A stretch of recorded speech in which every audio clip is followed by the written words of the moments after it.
Well, welcome on board. This is Morning Cafe. My name is Linda Alela, and in the conversation regards to the finance bill, a 20% tax on fees, commissions earned on bank credits in charge, and of course Kenyans are also feeling the effect of an increase in excise duty to telephone and internet data services. That is from 15% all the way to 20%. I mean, times are tough for everybody at this point of COVID-19. While we have always, and I mean always, complained of the fact that the cost of living is extremely high, it appears that this is not getting any better. The situation is more dire today, leaving Kenyans asking themselves just what is left for them, especially a majority who've really felt the ramifications of the COVID-19 pandemic, because many have lost their jobs, many are struggling to keep their businesses afloat. And it appears like, this is not going to be any friendlier for them. I mean, looking at the key commodities that they depend on to run their businesses, shooting up and having their taxes going up evidently means that they also have to either make sure that their services shoot up in terms of prices, or their commodities, something again that will not be so friendly to their customers. And that definitely means it's going to be a tough year for them, year 2021, 2022. Just what is the government going to do to make sure that it cushions its people amid these rising voices, people going to court to challenge the finance bill, some actually proceeding to court to sue the CS Wamata Treasury, and the conversations are on. As they would project, across the globe, they say that for any economy, or for the economies to get to at least the level that they were previously before the pandemic, maybe it would take until 2024. But what happens for Kenya? That is the conversation that we'll have this morning alongside specialists who are in the line of matters economics, and we just try and crank the papers and understand what got to us that we are here today. A dire state indeed. And of course, looking or just trying to expound some more on that release by Infotrack in regards to the effects and the feel of Kenyans on ground as to the tax system and how unfair it can be for them. So karibu sana, make sure that you're part of this conversation. Quite a lengthy introduction right there. It is simply because it's indeed a dire conversation that we need to have. Hashtag Morning Cafe at Linda_Alela TV47KE. That's how you get to interact with us. We sample some of these comments as we continue with the broadcast. It's Thursday, so it's Fitness Thursday, and therefore later on we'll also get to the gym and just get to have our bodies looking perfecto. So make sure that you keep it right here for that. We have the papers. Really important that we look at them. This, of course, at a point where Haitian president has been assassinated. In such a fragile democracy, the arrests and killings connected to the same are on. This as detectives continue to figure out what really could have informed this. His wife was also shot, but then again, she is under health care. Really quite an unfortunate occurrence there. Leaves us as Africans and, just asking this big question, just what really informs this kind of animosity within our very own democratic spaces, or within our very own political spaces. Indeed, a developing story that we'll be having our team compiling more on the same to keep you up to tabs. Once again, my name is Linda Alela, and the broadcast begins right away. The newspapers, the Daily Nation, the Standard newspaper, and the People Daily. Let's start with the People Daily. The face of this lady, Kangogo, finds its space on every newspaper this morning. Armed and dangerous killer cop, not new to drama. A story captured on page 6. Corporal Caroline Kangogo, accused of shooting dead 2 men in Nakuru, Kiambu counties, is still on the run. And like I said, this is a face that finds its way on all the papers. The Standard newspaper has the same, unmasking wanted cop, and she is on the run. Distraught, parents of fugitive policewoman Caroline Kangogo, who is accused of shocking murders of a policeman and a businessman, plead with their daughter to surrender as a mystery man who may have triggered it all narrates his encounter with her. A story captured on page 7 and 8 of the Standard newspaper. The front page of the Daily Nation speaks of a policewoman leaves trails of blood and death. It's a conversation that is really worrying a majority of Kenyans. DCI has warned the public to be on the lookout for the fugitive officers with 2 loaded firearms. It all started with a meal and drinks, and Corporal Carol Kangongo, housed on Block 19, that is at Kasarani Police Station in Nakuru, Sunday evening. Detectives say CPL Kangongo and her lover John Oweno were enjoying their special time together when another man came to the house and, on finding the two together, left without saying a word. Well, the investigations are on, and they have revealed that sparked an argument between the two lovers. No one at Kasarani Police Line, however, suspected anything outward, that is, onward, as the two lovebirds walked out of the house, locked in a bitter argument. But come Monday morning, on an officer, Sergeant Joseph Ologe found Constable Oweno's bullet-riddled body in his car. This is indeed quite an unfortunate occurrence, and to even imagine that such was conducted, in silence, it is something that, of course, we can only leave to the investigative bodies to expound some more on that. And now that we are on the Daily Nation, before we go back to the People Daily, let's also look at other stories that have been detailed here.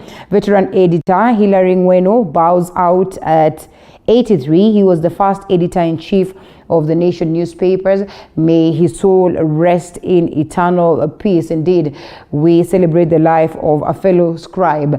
And a shame of the oxygen machine stuck at port on tax claims. KRA wants the 8 million paid before it releases equipment to Kakamega County. A story captured on page 12. Of course, we'll also be expounding some more on the same with the leaders that we have or will have this morning on the conversation. And to a different story altogether, this on matters politics. I'll take on Raila for the ODM ticket. That is according to Jimmy Wanjigi. City billionaire Jimmy Wanjigi wants to snatch the leadership of Orange Democratic Movement, that is ODM, from Mr. Raila Odinga, in a move that is the latest twist in the Uhuru Kenyatta succession politics. And here, Mr. Wanjigi's entry comes at a time when the party is also trying to broker a coalition deal with President Uhuru Kenyatta's Jubilee Party, that is ahead of the 2022 general election.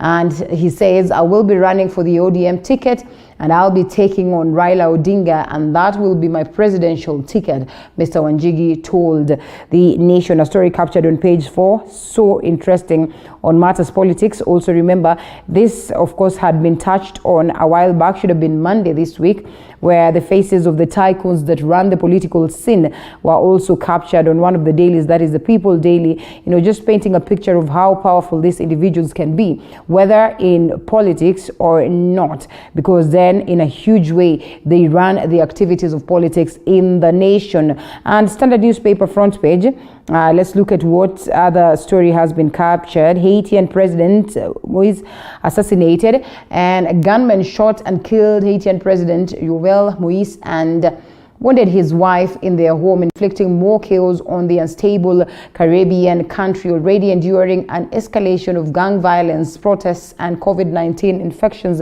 A story captured on page 28. The conversation is on, across the global fraternities. These democracies that are considered to be young democracies, the majority, of course, in Africa.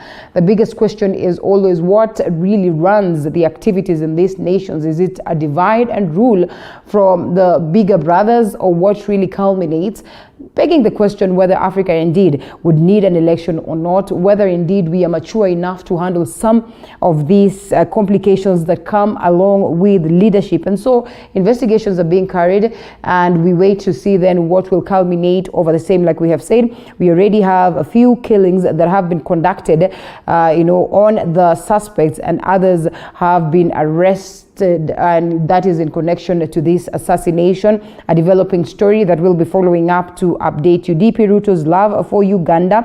We all have seen his pictures with Uganda's President Yoweri Kaguta Museveni as they commissioned some projects down there. So much coming out of that, or many have read so much in regards to the same. And of course, in the event that we have any details, we'll definitely be here to update you. Child is mine. That is Speaker of Senate Lusaka seeks settlement with woman. A story captured on page 3. of course, who came to the limelight, claiming that, yes, they have sired a baby with the Speaker of Senate, Kenneth Lusaka, and therefore wanted some amount of money to be able to manage the same. And he agrees that indeed the baby is his. Probably they will have now a settlement that would be fair enough for the woman and fair enough for the babies that is away from the limelight. Raila roadmap to State House. It's going to be interesting to watch, while very many individuals seek to take him up or to take up this position, and of course everyone with their own specific interest and importantly strategy towards getting this. We've just read that story of the fact that Jimmy Wanjigi declares that he, as of course a member of ODM, would wish to take up on this. Now, 15-point blueprint in the clearest indication yet that he is in contention yes indeed, for the topmost seat in next year's polls. ODM leader Raila Odinga unveils comprehensive agenda on Kenya that he envisions and wants to shape. A story that is captured on page 5. Remember also yesterday, details of him saying that if he is to support any of the NASA principles, then they have to take a direction of having nomination or presidential nomination processes that, again, he says should be conducted by the IEBC. Whether this is possible or not is certainly a question of wait and see. This we've already touched on, and now we get to the details of what is on the People Daily. And Raila's vision for New Kenya. ODM leader sees a country with a firm foundation for the rule of law and efficient structures. As many would say, he's been on the quest for presidency for quite a while, not been lucky.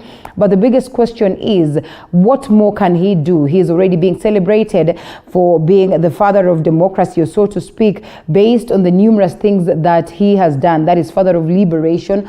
And of course, the conversations on, multi-partyism and so much more. So majority have argued that maybe he should just rest because he's already done enough for the country in terms of progress. But also others would argue that he could even bring more reforms in the event that he gets the presidency. Is it so? Definitely something that we can only wait and see. Intrigues as IEBC interviews begin. A story captured on page 6. It was quite a hectic day there, as of course this shortlisted commissioners tried to echo their possibilities of being able to take up the mantle or the challenges of filling up the positions of commissioners that are not there in the IEBC at a point where the country is in preparation of the general election that is slated for next year, August. And the conversation is on. Of course, we'll be streaming live these interviews to make sure that you are up to tabs as to who is going to be picked or which commissioners will be picked to be the people who will oversee the elections and a referendum in the event that at the Court of Appeal, the BBI would be able to sail through, or even if it goes to the Supreme Court, then we'll get to know what direction moving on. Uhuru's 24-hour service order to new city hospitals. President defends his move to launch health facilities at night. It's an interesting one. Many have come with critics. Of course, his critics have also pinpointed at a couple of things that maybe the president did not do right, but he is above the law, and therefore we can say that if this is progress for the common mwananchi, we can only wait to see how then this will be received. Of course, touring parts of the city with NMS boss Badi, as of course so much is happening in terms of ensuring that the city has been transformed. Politics and how Gachagua made a killing in the counties. This on Matters Graft, regional governments in the spotlight. The likes of Ken Lusaka and Bungoma police are investigating how the county paid about 112 million for substandard goods. And James Ongwae and Kisii queries center around a 52 million CT scan tender and 5 ambulances. Nderitu Gachagua on the other side. Nyeri was his playground where he wielded power thanks to his ailing governor brother. And in Kwale, Salim Vuria, and we talk of the lost 9 million shillings in an incinerator, incinerator housing deal that never worked from first day. Graft probe detectives investigating suspected money laundering by Madeira Member of Parliament, that is Nderitu Gachagua, identified at least 4 devolved units believed to have paid the politician huge sums in questionable tenders, captured on page 4 and 5. And it's a conversation on Malta's graft, of course, being followed by detectives, and we await to see what direction that then takes. Police towards Sabasaba Day protest, we saw that, of course, and this culminated of some numerous individuals going out there on the streets in protest of the tough times that we have as a people, especially on the aspect of economy.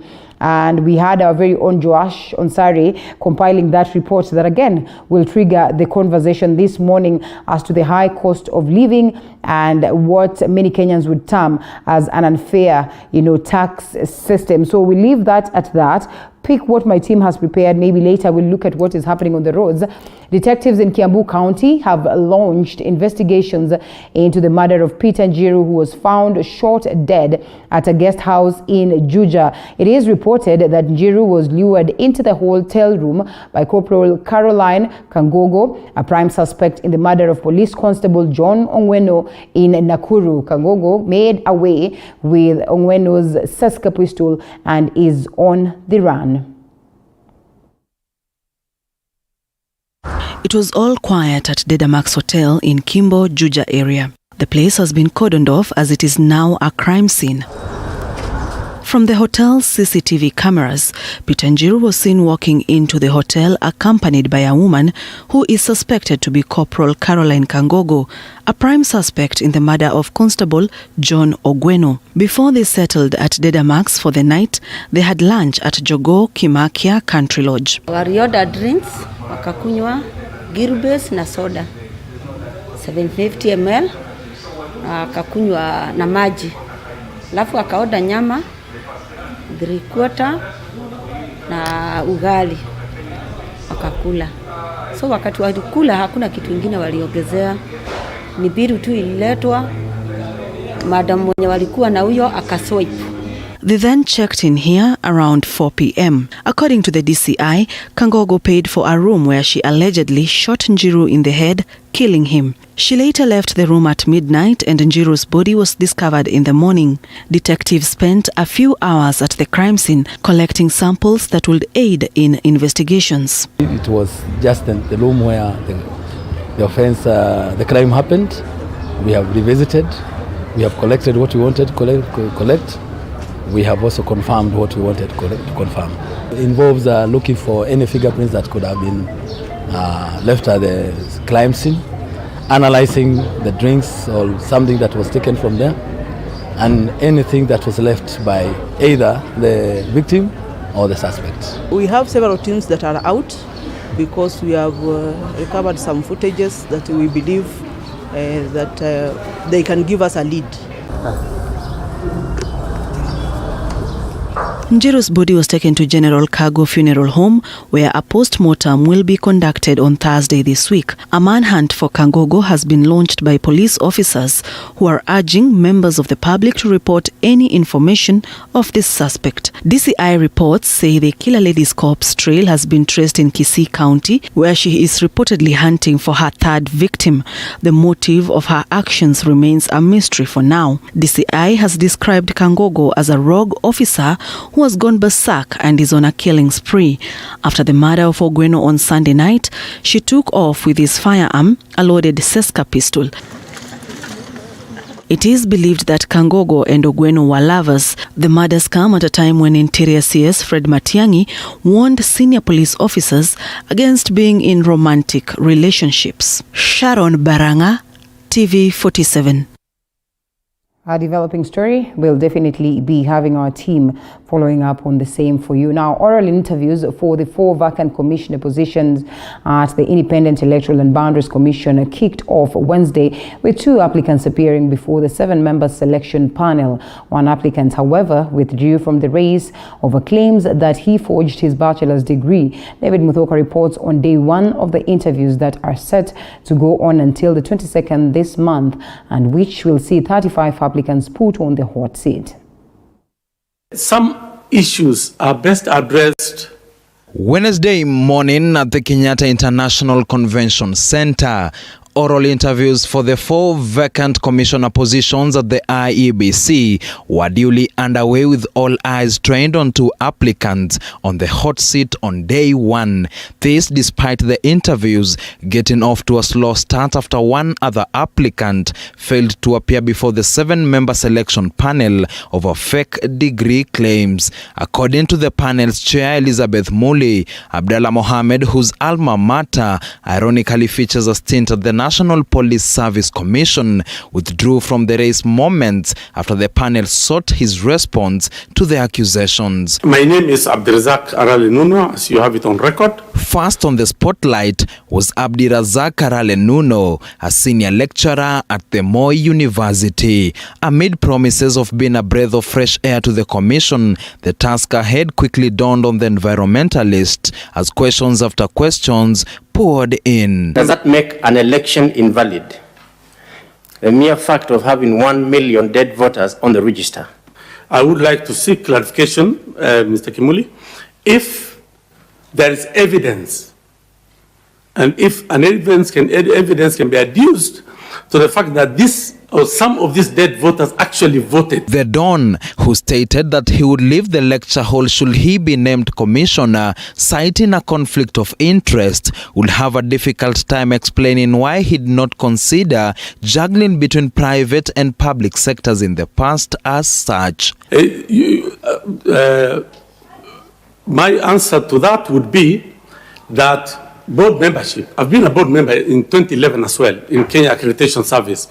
Board membership and the university teaching are not mutually exclusive. The reason being, teaching, I don't hold administrative position like a head of department or a dean. And at a time when the IEBC is not new to a cash crunch, Nuno promised to seek ways to lower the cost of an election to nearly 100 shillings per voter. This comes against the backdrop of the 2017 polls, where the electoral body spent a staggering 800 shillings on each voter. Nuno further stated that he will not shy away from following in the footsteps of 4 other commissioners who quit the IEBC in the previous elections should cohesion at the commission hit rock bottom. On the hot seat, exit Nuno enter lawyer Anne Mwikali Kiusia. After promising to add value to the IEBC's legal team, the barrister, however, found herself grappling with questions from the panel that seemed to boggle her mind. Are you a registered voter? I am a registered voter. Where did you vote? Which polling station did you vote in the last election? I voted at Machakos. The polling station is called,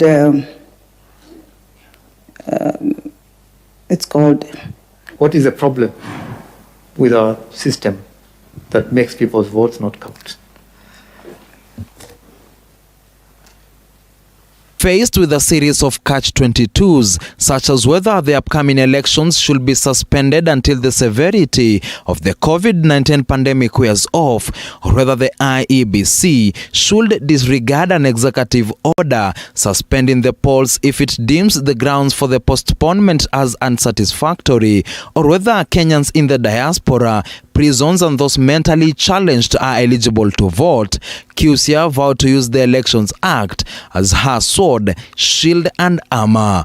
Thursday's interviews are expected to be an all-female candidates affair, as focus now shifts to Caroline Njeri, Catherine Mushiru and Cecilia Ngoyoni. David Mudhoka, TV47, Nairobi.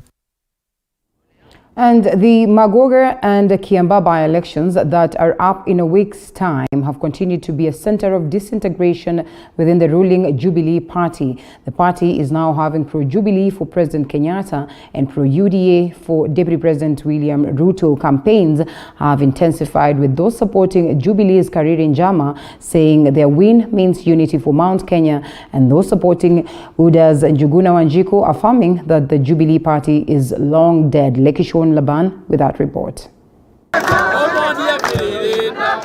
1 week to go for Kiambaa and Muguga by-elections, and UDA troops have intensified their campaigns. They arrived in Kiambaa on Wednesday with teams of their supporters to counter onslaughts with a word toward strategy campaigning for their respective candidates. Limuru MP Peter Mwathi and his counterpart Kieni MP Kanini Kega, leading the Jubilee Brigade, said that the by-elections means a lot to the unity of Mount Kenya region and the region's love for President Kenyatta. The duo warned against any attempts to divide the community. It's not just about party. It's about the region, it's about the people, and it's about the president and about the other people who are opposing the president. Lakini tumeona kikundi kimoja ambacho kinaongozwa na naibu wa rais ambaye pia ako katika chama cha Jubilee anajaribu kuwagawanya watu wa Mlima Kenya ili tukifika huko 2022 tusiwe tuko na msimamo mmoja. Na sisi tunajua kwamba umoja wetu ndio nguvu yetu. Kwa heshima tusimame na Jubilee, tusimame na jamaa wetu Kareri Njama, na hiyo siku we prove to the nation ya kwamba kwanza sisi tunapenda rais wetu, tunapenda Jubilee na tuko katika Jubilee. The Jubilee legislators have threatened that after the by-election they will rebrand their party by driving out all party rebels who have been drumming up support for other candidates contrary to the Elections Act.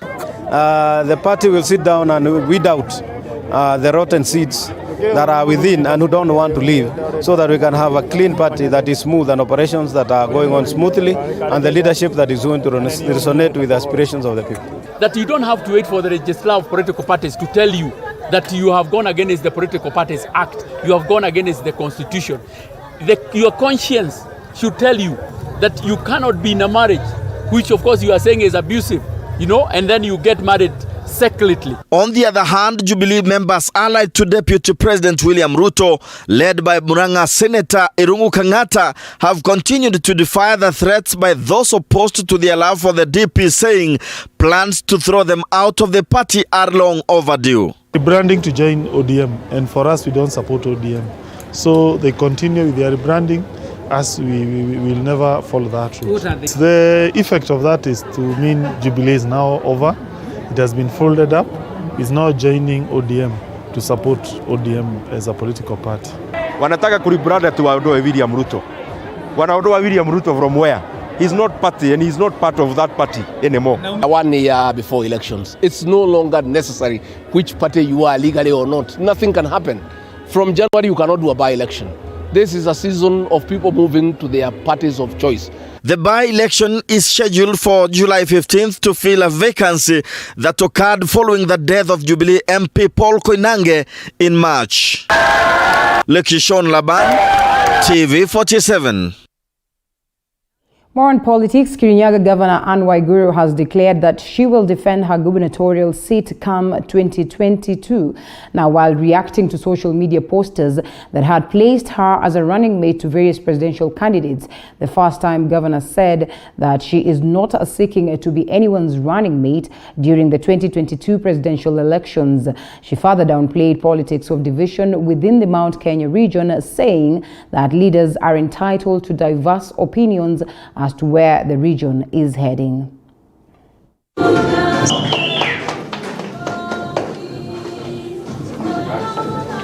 Mimi kama gavana wa Kirinyaga, mimi nawania kiti cha gavana wa Kirinyaga 2022. Kwa hivi sasa, hivyo ndio ninafanya. Kwa sababu hakuna mtu ambaye nimekaa na yeye tukaongea kuhusu kiti ya deputy president. Lakini ninaona kuna watu ambao wana test, inaitwa kutest the waters. Lakini kama watu wa Kirinyaga tunaona ni kama privilege, kwa sababu kama wanaona watu wa Kirinyaga wanatosha pia ni heshima kuu. Lakini kwa sasa niko hapa ground na focus yangu ni kiti ya gavana wa Kirinyaga 2022 mpaka wakati ambao kutakuwa na mwelekeo tofauti. Lakini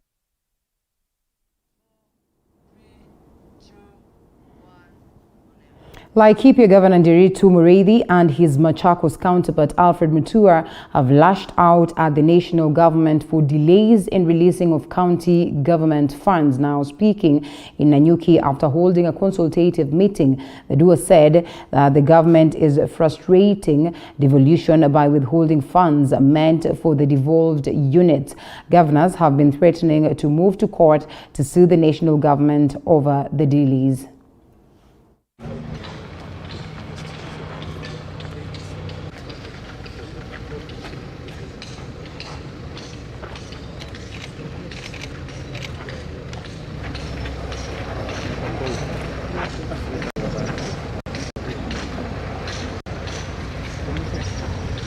When we get money late, we don't get money late because there's no money.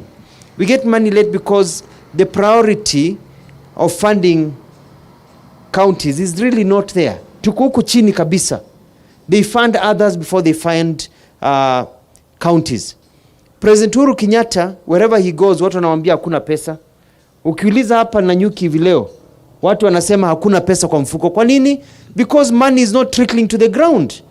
And if you don't fund counties, it means that money will not go to the ground. Pesa inabakia kule kwa bazuu peke yake wadosi. Wananchi wanaendelea na umaskini. So as governors, we are going to push to get devolution to be properly funded. And also the bottlenecks, the bureaucracy of getting things done by counties need to be removed. This is really the age of devolution. And I think you've all seen what is happening around the country and the progress that devolution is helping our country make. And you will recall that this is the second effort by Kenya to do devolution, the first one having been defeated in the 60s by starving devolution of cash.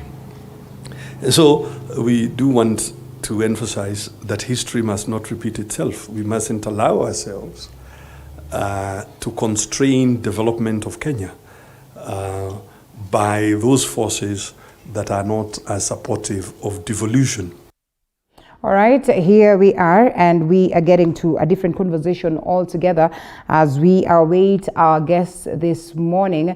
And of course, we have a conversation on the impeachment processes that have been held, and the conversation as to whether we should have the Ministry of the Ministry of Interior, CS, being impeached. There's been this conversation, and sections of members of Parliament vowed to shoot down that motion sponsored by Deputy President William Ruto's allies, that is in regards to impeaching Interior Cabinet Secretary Dr. Fred Matiang'i, and of course by Embakasi East, or led by Embakasi East Member of Parliament Babu Owino. The members of Parliament have as well dismissed the alleged motion by Nyali Member of Parliament Muhammad Ali and his Embakasi West counterpart George Theuri for what they termed as lack of substantial ground. Let's take a look at that. We want to say that they have factoids, they don't have facts on the said issue. And we want to tell them clearly that Dr. Matiang'i was appointed by the President to execute his duties inherently and inalienably. But coming up with made-up issues that Dr. Matiang'i is not attending committee meetings, and that's the sole reason they are giving for the impeachment, that does not hold water. It is not watertight to justify the conviction, and we are telling them that we are ready to meet them on the floor of the House. The greenhorn, the political babies to play around with, that whenever you have a difference with a member of the executive, now you threaten them with impeachment. Impeachment is a serious thing. It is a serious democratic process, that you can take away the delegated power of sovereignty from the people, from a political officer, using the impeachment process, but should not be used as a tool to intimidate the executive whenever you cross with them. So we are warning them that that motion, or whatever you call it, that you are intending to bring to parliament is dead on arrival. Kwa hivyo ikiwa pengine wanafikiria kwamba ni rahisi zaidi kujaribu kubabaisha baadhi ya wafanyikazi wa serikali kwa sababu hawaungi mkono ile mikakati yao ambao wako nayo na zile njama zao za kuiba kila mahali, nataka niwaambie kwamba haitawezekana. Ni juzi tu tulikuwa tukisikia naibu wa rais akitangaza hapa Kenya kwamba wachana na wafanyikazi wa serikali, kama unataka nenda pale mwenyewe yuko. Kwa hivyo kama pengine ana matatizo na rais wa Jamhuri ya Kenya, tunamwambia ndugu yetu naibu wa rais aende akaonane na Uhuru Kenyatta wasawazishe matatizo yao. Distance ourselves from this motion, and let me warn Mohamed Ali, you are too young to fight us. We are so many. Politics is about numbers. Join the rest of Kenya young parliamentarians if you want to succeed in life. The motion is dead on arrival. So Matiang'i, continue working well, and you've really served us very well. Matiang'i is performing his duties just like any other cabinet secretary. And it's not only Matiang'i. If there are issues with cabinet secretaries, let's resolve all the issues of cabinet secretaries. It's not only Matiang'i. If you have issues with the head of state, face him directly. Do not use Matiang'i to score your other intended ill motives. Otherwise, do not bring also the name of Ruto to these Matiang'i issues. Matiang'i has his personal issues, Ruto has his personal issues. Let's not mix issues. Njanja Mararo, who is accused of shooting 2 police officers and a woman at an entertainment joint along Thika Road Superhighway, will now spend 7 days in police custody pending investigations by the Directorate of Criminal Investigations. Meanwhile, the National Gun Owners Association (GAO) has cautioned licensed firearm holders against indiscriminate use of firearms. GAO Secretary General Amos Kimaru has lamented over inadequate training, responsible and efficient use of guns by gun holders, as Mwangi Maina would tell us. Appearing before Lady Justice Zainab Abdul at the Milimani High Court for a second day, 27-year-old Dixon Njanja Mararo, accused of shooting 3 people at a popular entertainment joint along the Thika Superhighway, was remanded for 7 days.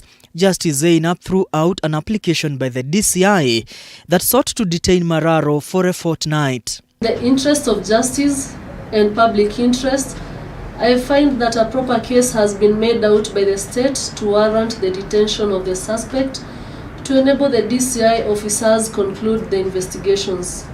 However, the period sought is too long. Therefore, I direct that the suspect be held at Muthaiga Police Station for 7 days. The court heard that 2 victims of Mararo's fury have been discharged and are out of the woods, while the 3rd victim, who is a DCI officer based in Pangani, is still in critical condition and admitted in hospital. The case will come up for mentioning on 15th July. A last resort, and only when Meanwhile, Secretary General for the National Gun Owners Association, Amos Kimaru, has cautioned against the use of firearms in circumstances that do not warrant a firearm holder to open fire. Kimaru says a firearm should be drawn only if the life of the firearm holder is in consequential danger. Given the same situation, an ordinary individual, an ordinary mwananchi who's not privileged to carry a firearm, what would they do? I would want to run, like my life depended on it, if it actually depends on it. I can scream, I can fight back. I'm able-bodied. A firearm can only be a last resort, and only when you feel truly that your life is now in danger or there is a risk of grievous bodily harm to yourself, your loved ones, or people you may be responsible for. Kimaru says there is no prohibition by the Firearms Licensing Board barring firearm holders from carrying their rifles every time and at any place. However, the firearm should be concealed at all times, with the holders alerting the authorities of the establishments they visit while in possession of their firearms. If for real you carry your firearm for personal protection, then I don't see the reason why you shouldn't carry it with you everywhere you go, unless there are specific restrictions which go by establishment. The Firearms Licensing Board or the Firearms Act does not restrict your carrying your firearm wherever, unless if you're going to TV 47, they do not allow firearms, then it is your duty bound to report at the reception or at the gate, and maybe the security officer can come and can keep your firearm safely stored until you're done with the business. Kimaro further says responsible and efficient handling and use of firearms comes with adequate training. Firearm holders have been advised to attend training occasionally to avert irresponsible use of firearms. Right now we have so many ranges, we have so many shooting ranges with competent trainers, and you always get to learn so much when you attend a shooting range. You can go to JCK along Ngong Road, like I said, the Jockey Club of Kenya.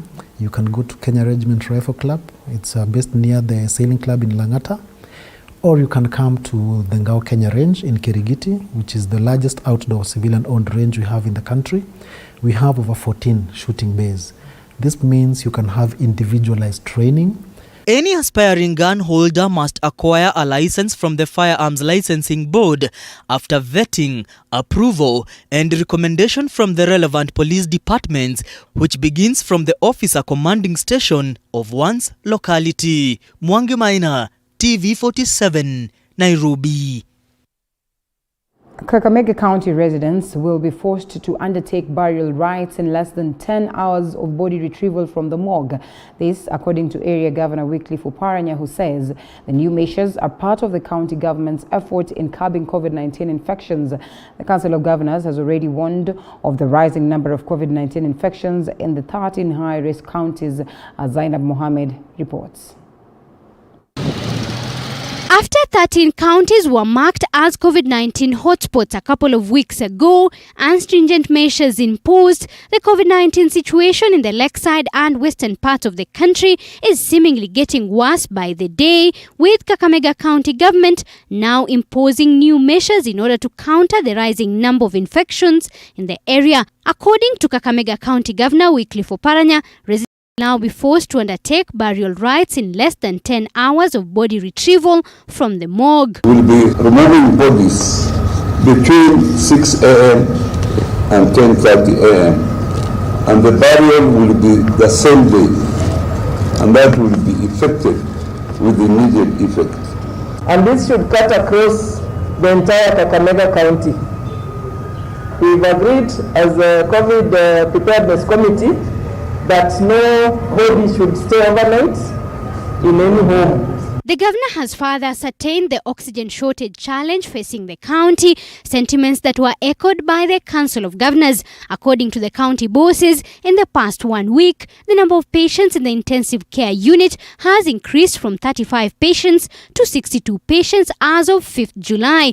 In the high dependency unit, the governors say the number of patients has increased from 89 patients to 111. Similar trends being witnessed in the home-based care program, where the number of patients has risen from 3,527 to 4,320, a rise of about 793 patients. The new COVID-19 Delta variant is dangerous, and in some instances, it presents no symptoms, unfortunately. Therefore, we must all be careful and continue to take all the necessary precautions. Zainab Mohammed, TV47. Now, President Uhuru Kenyatta is set to resume a scaled-down tour of the Ukambani region. That is this Friday, and the two-day development tour to Wiper Party leader Kalonzo Musyoka's home turf that was expected to begin on Tuesday this week was cancelled. That is Monday, with State House claiming that the decision was to limit political gatherings named to be COVID-19 super spreaders. But a series of events at State House since Monday has proven otherwise.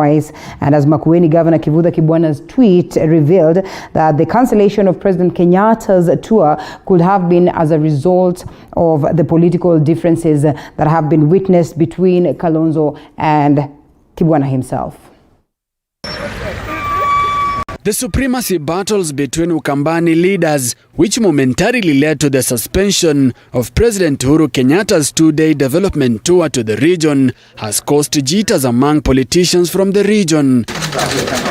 The rift between the two Ukambani factions, one led by Wiper Party leader Kalonzo Musyoka and the other by Kitui Governor Charity Ngilu, Makueni's Kivutha Kibwana, and their Machakos counterpart Alfred Mutua, has grown, with the governors accusing Kalonzo Kalonzo of trying to bulldoze Kenyatta's tour to seek a presidential endorsement as the region's kingpin. So no further questions. Hours after State House spokesperson Kanzedena Mararo announced the cancellation of Kenyatta's tour of the region, the Wiper Party boss was Kenyatta's guest at State House, a meeting that saw the tour rescheduled to Friday this week, limiting Kenyatta's inspection tour to the Konza Technopolis and Thwake Dam project in Machakos and Makueni counties, 3 projects less his initial plans. Because President ataki awe super spreader. Na hiyo tulizungumza. Tukaona kwa mwanzo kabisa mwanzoni aje Konza City ambayo ni enclosed na ambao wanahitajika pale wataweka social distance. Akija hapa Friday vile wekeni social distance. Kwa sababu rais na viongozi wataki wapate dhuluma. Kwamba tulipokuwa Kisumu for Madaraka Day watu wengi walipata na COVID. Hatutaki safari hii ya rais na ndio tukayarisha. Tutakuwa tukifanya step by step. Mheshimiwa Mutua hana chochote ya kuonyesha. Aliahidi wananchi mambo ya kujenga mji mpya wa Machakos, hakujenga. Mheshimiwa Kibwana hana chochote cha kuonyesha kule Ukambani, hana mradi yoyote ambayo imekamilika na inatumika na wananchi. Kwa hivyo kama Kikote kitasafishwa, basi ningependa rais aifungue. Nataka kuambia wakati wa panganga na siasa na porojo ulipitwa na wakati Kenya hii. And I don't know what is the problem with leaders having divergent opinions on one issue.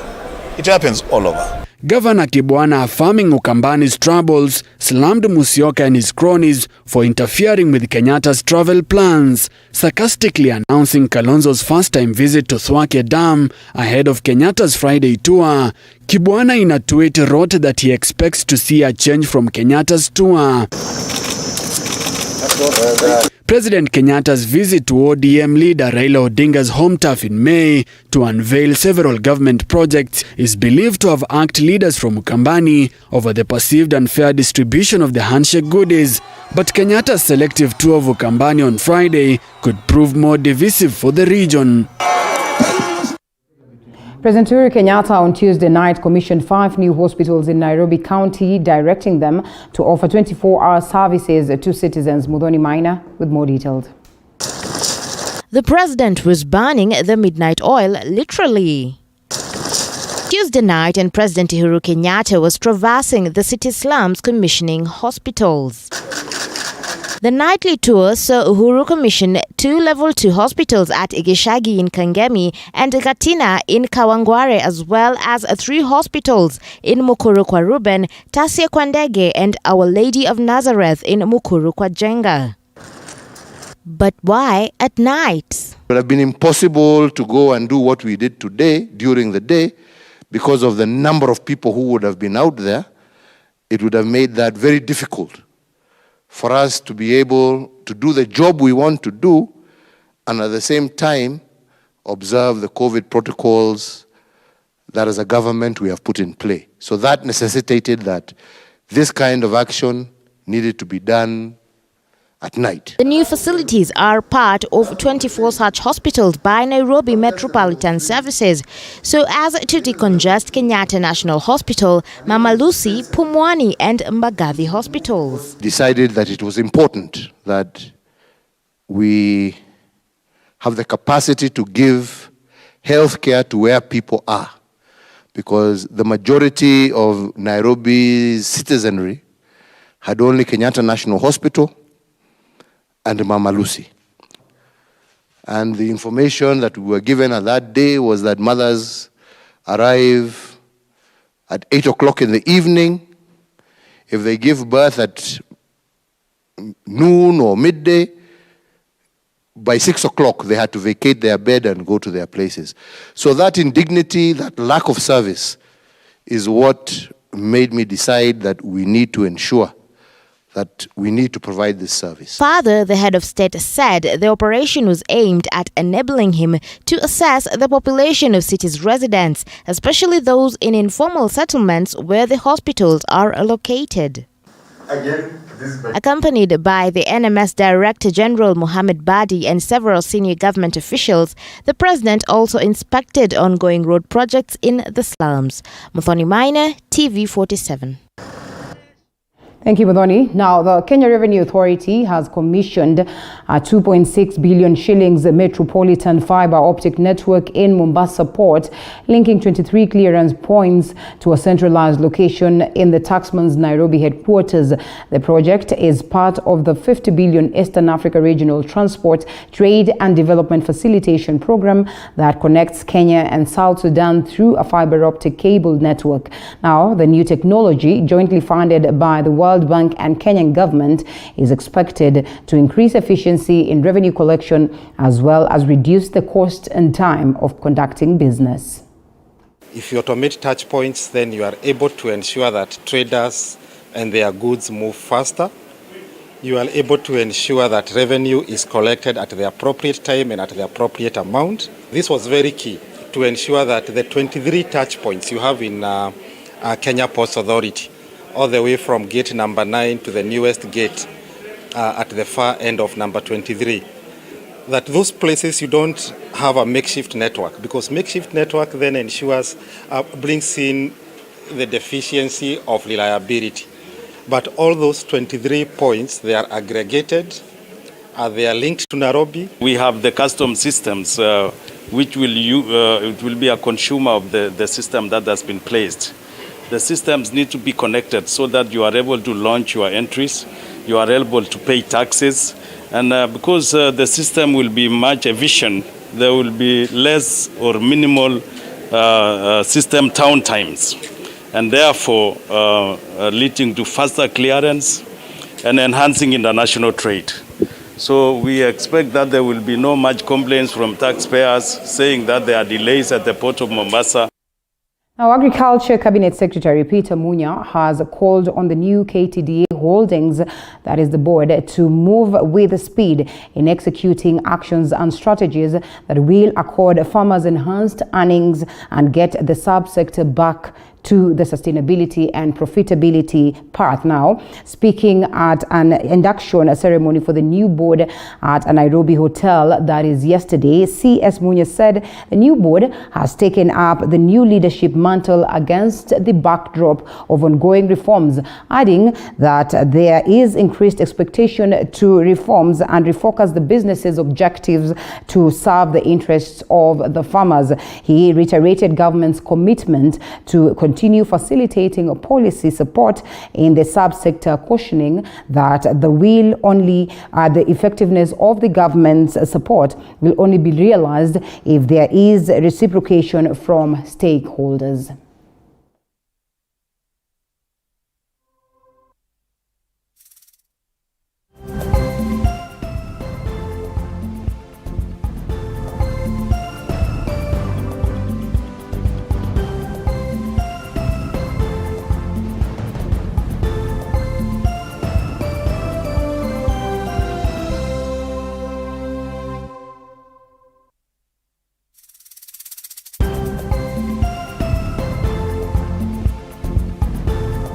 The government is committed to work with you to do the necessary changes to turn around this sector, this subsector. We are committed. This sector is too important to be left to its own devices or to be left to cartels to run. It is too important for the country, for the economy, for our population, for our people, majority who depend on it. So don't ever think one day that government will just stay away. Or you can push government out. Government is a major stakeholder because government represents people. So when people are making noise, when farmers are unhappy, government can't be comfortable. Right. Well, that is one of the key things that probably would form the basis of our conversation this morning, while of course it's a celebratory moment for them as they look at some of these reforms that would come in handy to make sure that this sector is well boosted. The conversations are still on also as to how difficult it has been for farmers. First, of course, making sure that they're able to, produce whatever it is that they're producing at the level of the shamba, and also transporting the same to different parts of the country country, and therefore that evidently speaks of a scenario where the cost of fuel has shot up, definitely making the cost of products or produce from the farm extremely expensive. And therefore, in this conversation this morning, it is really important that we look at the tax fairness or unfairness, as many would look at it, and also we expound further on understanding what got us to this point where indeed the cost of living is extremely expensive, is extremely difficult for a majority of Kenyans. And this then, of course, is getting a majority to that dire state where they look at the government as an enemy, as opposed to looking at them, you know, as, of course, an entity that is set to make sure that there is a brighter day or a bright day in the future. Biggest conversation, again, many would say this has hugely been triggered by the unprecedented times of COVID-19. But reality, though, is that even before COVID-19, the economy was not at the right place. And therefore, the question is, what do we need to do to make sure that we have a reverse of the same? Many have celebrated what was the reign of former President Mwai Kibaki. But, I mean, just what is this thing that he did that the other presidents have probably not done or are doing differently? We speak of a budget of about 3.6 trillion. That's quite huge in comparison to what we collect in terms of revenue, way below, probably less, it's not even a half of what it is that we collect, or whatever is we collect is not even a half of the budget. And I mean, the fact that we've also had, you know, bloated government, and the fact that we also have lots of debts that we have incurred, and lack of accountability, yes, the aspect of corruption, we ask ourselves, for how long are we going to be in this state of limbo? We're expecting to have Honorable Bunyasi Sakwa and, of course, Jimmy Kagoni alongside Rafael Matu, economist and financial analyst. The first two are not here just yet, but we have Rafael Matu with us this morning just to pick up from that conversation or that particular story, and maybe just to give us a brief of what we are likely to discuss this morning before we briefly look at the papers. And I think I am unfair. I should have started by giving you the papers so that you would go through them and then we go straight to it, but it's just that you walked in while I was live, and therefore it was hard for me to probably give you this. So it appears like it's not so good for farmers. They are the drivers of the economy somehow hugely, from the produce that comes from the land, and you know how we're able then to sell these commodities. What do we do? Okay, thank you. I think as we have seen from the clip that has just been ongoing, I think is good news for the farmers. Yes. Good progress, I think, especially for the tea farmers and all the reforms which are really taking place. And it has been, of course, quite a long period when the farmers have really been complaining about the challenges that they are really going through. And I think there has been a lot of middlemen, maybe probably who have been maybe getting what does not really belong to them. And above that, I think a lot of mismanagement, and we are very optimistic that the new changes, the new reforms, and the new board will be able to give some new hope to the farmers. All right, and we come to matters economy. You are a specialist in that line, and therefore we hope you'd be able to advise the government accordingly, because the state at which we are in, as per the projections that have been conducted and or have been collected by different, of course, investigative bodies and different entities that always conduct research in the country, show that a majority of Kenyans are disappointed at how the government is running its affairs, especially when it comes to matters money and matters finances. But even as we point fingers at COVID-19, reality is that we were in this state. It's just that it's getting dire. I don't know whether it's the value of money that is going down or the value of the commodities, or what exactly is playing out. We are speaking of inflation at a rate that is alarming. Before we come to that, I think you've seen this story. It finds itself across all the papers, the Standard newspaper, the Daily Nation, armed and dangerous killer cop, not new to drama. You know, it's hard to even understand what goes on into the mind of this lady, what really triggers such heinous acts, and the fact that she's been able to conduct this with security beefed up, with her being on the radar, and honestly speaking, they've not been able to get a hold of her. So I think, first of all, what is going on is a reflection of a general public problem. I think we have serious mental problem issues, which I think as a country is the high time. We need to really think about it and we have to address it. But regarding this specific case, we understand that, of course, she's a police officer and she is well versed about matters of intelligence, and she knows basically what ways and means the police are really using to track her down. And I think with a bit of that information, that is why maybe probably is becoming a bit quite complicated to really get her as compared maybe to a normal criminal who may not have any background on intelligence. Okay. Yeah. All right. It's a developing story. I don't think we can talk much about it. We can only wait to see what the investigative bodies will do. And I mean, we've seen her family coming out, calling upon her to just surrender herself. We can only wait to see what happens.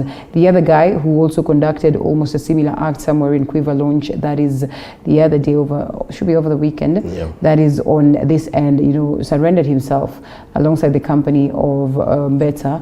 That is the lawyer, just of course trying to maybe find a way of how he would be represented in court. And the conversation as well is on. We follow up on that, but it's unfortunate. I mean, probably speaks volumes of the state that the society is in. Are we in that dire state mentally? Do we have stability as expected? I mean, looking at what CS Matiang'i had mentioned, please, if you are in the forces, do not have a relationship with each other. And the fact that also the forces, we have had numerous of these cases, does it mean that there's something that is lacking?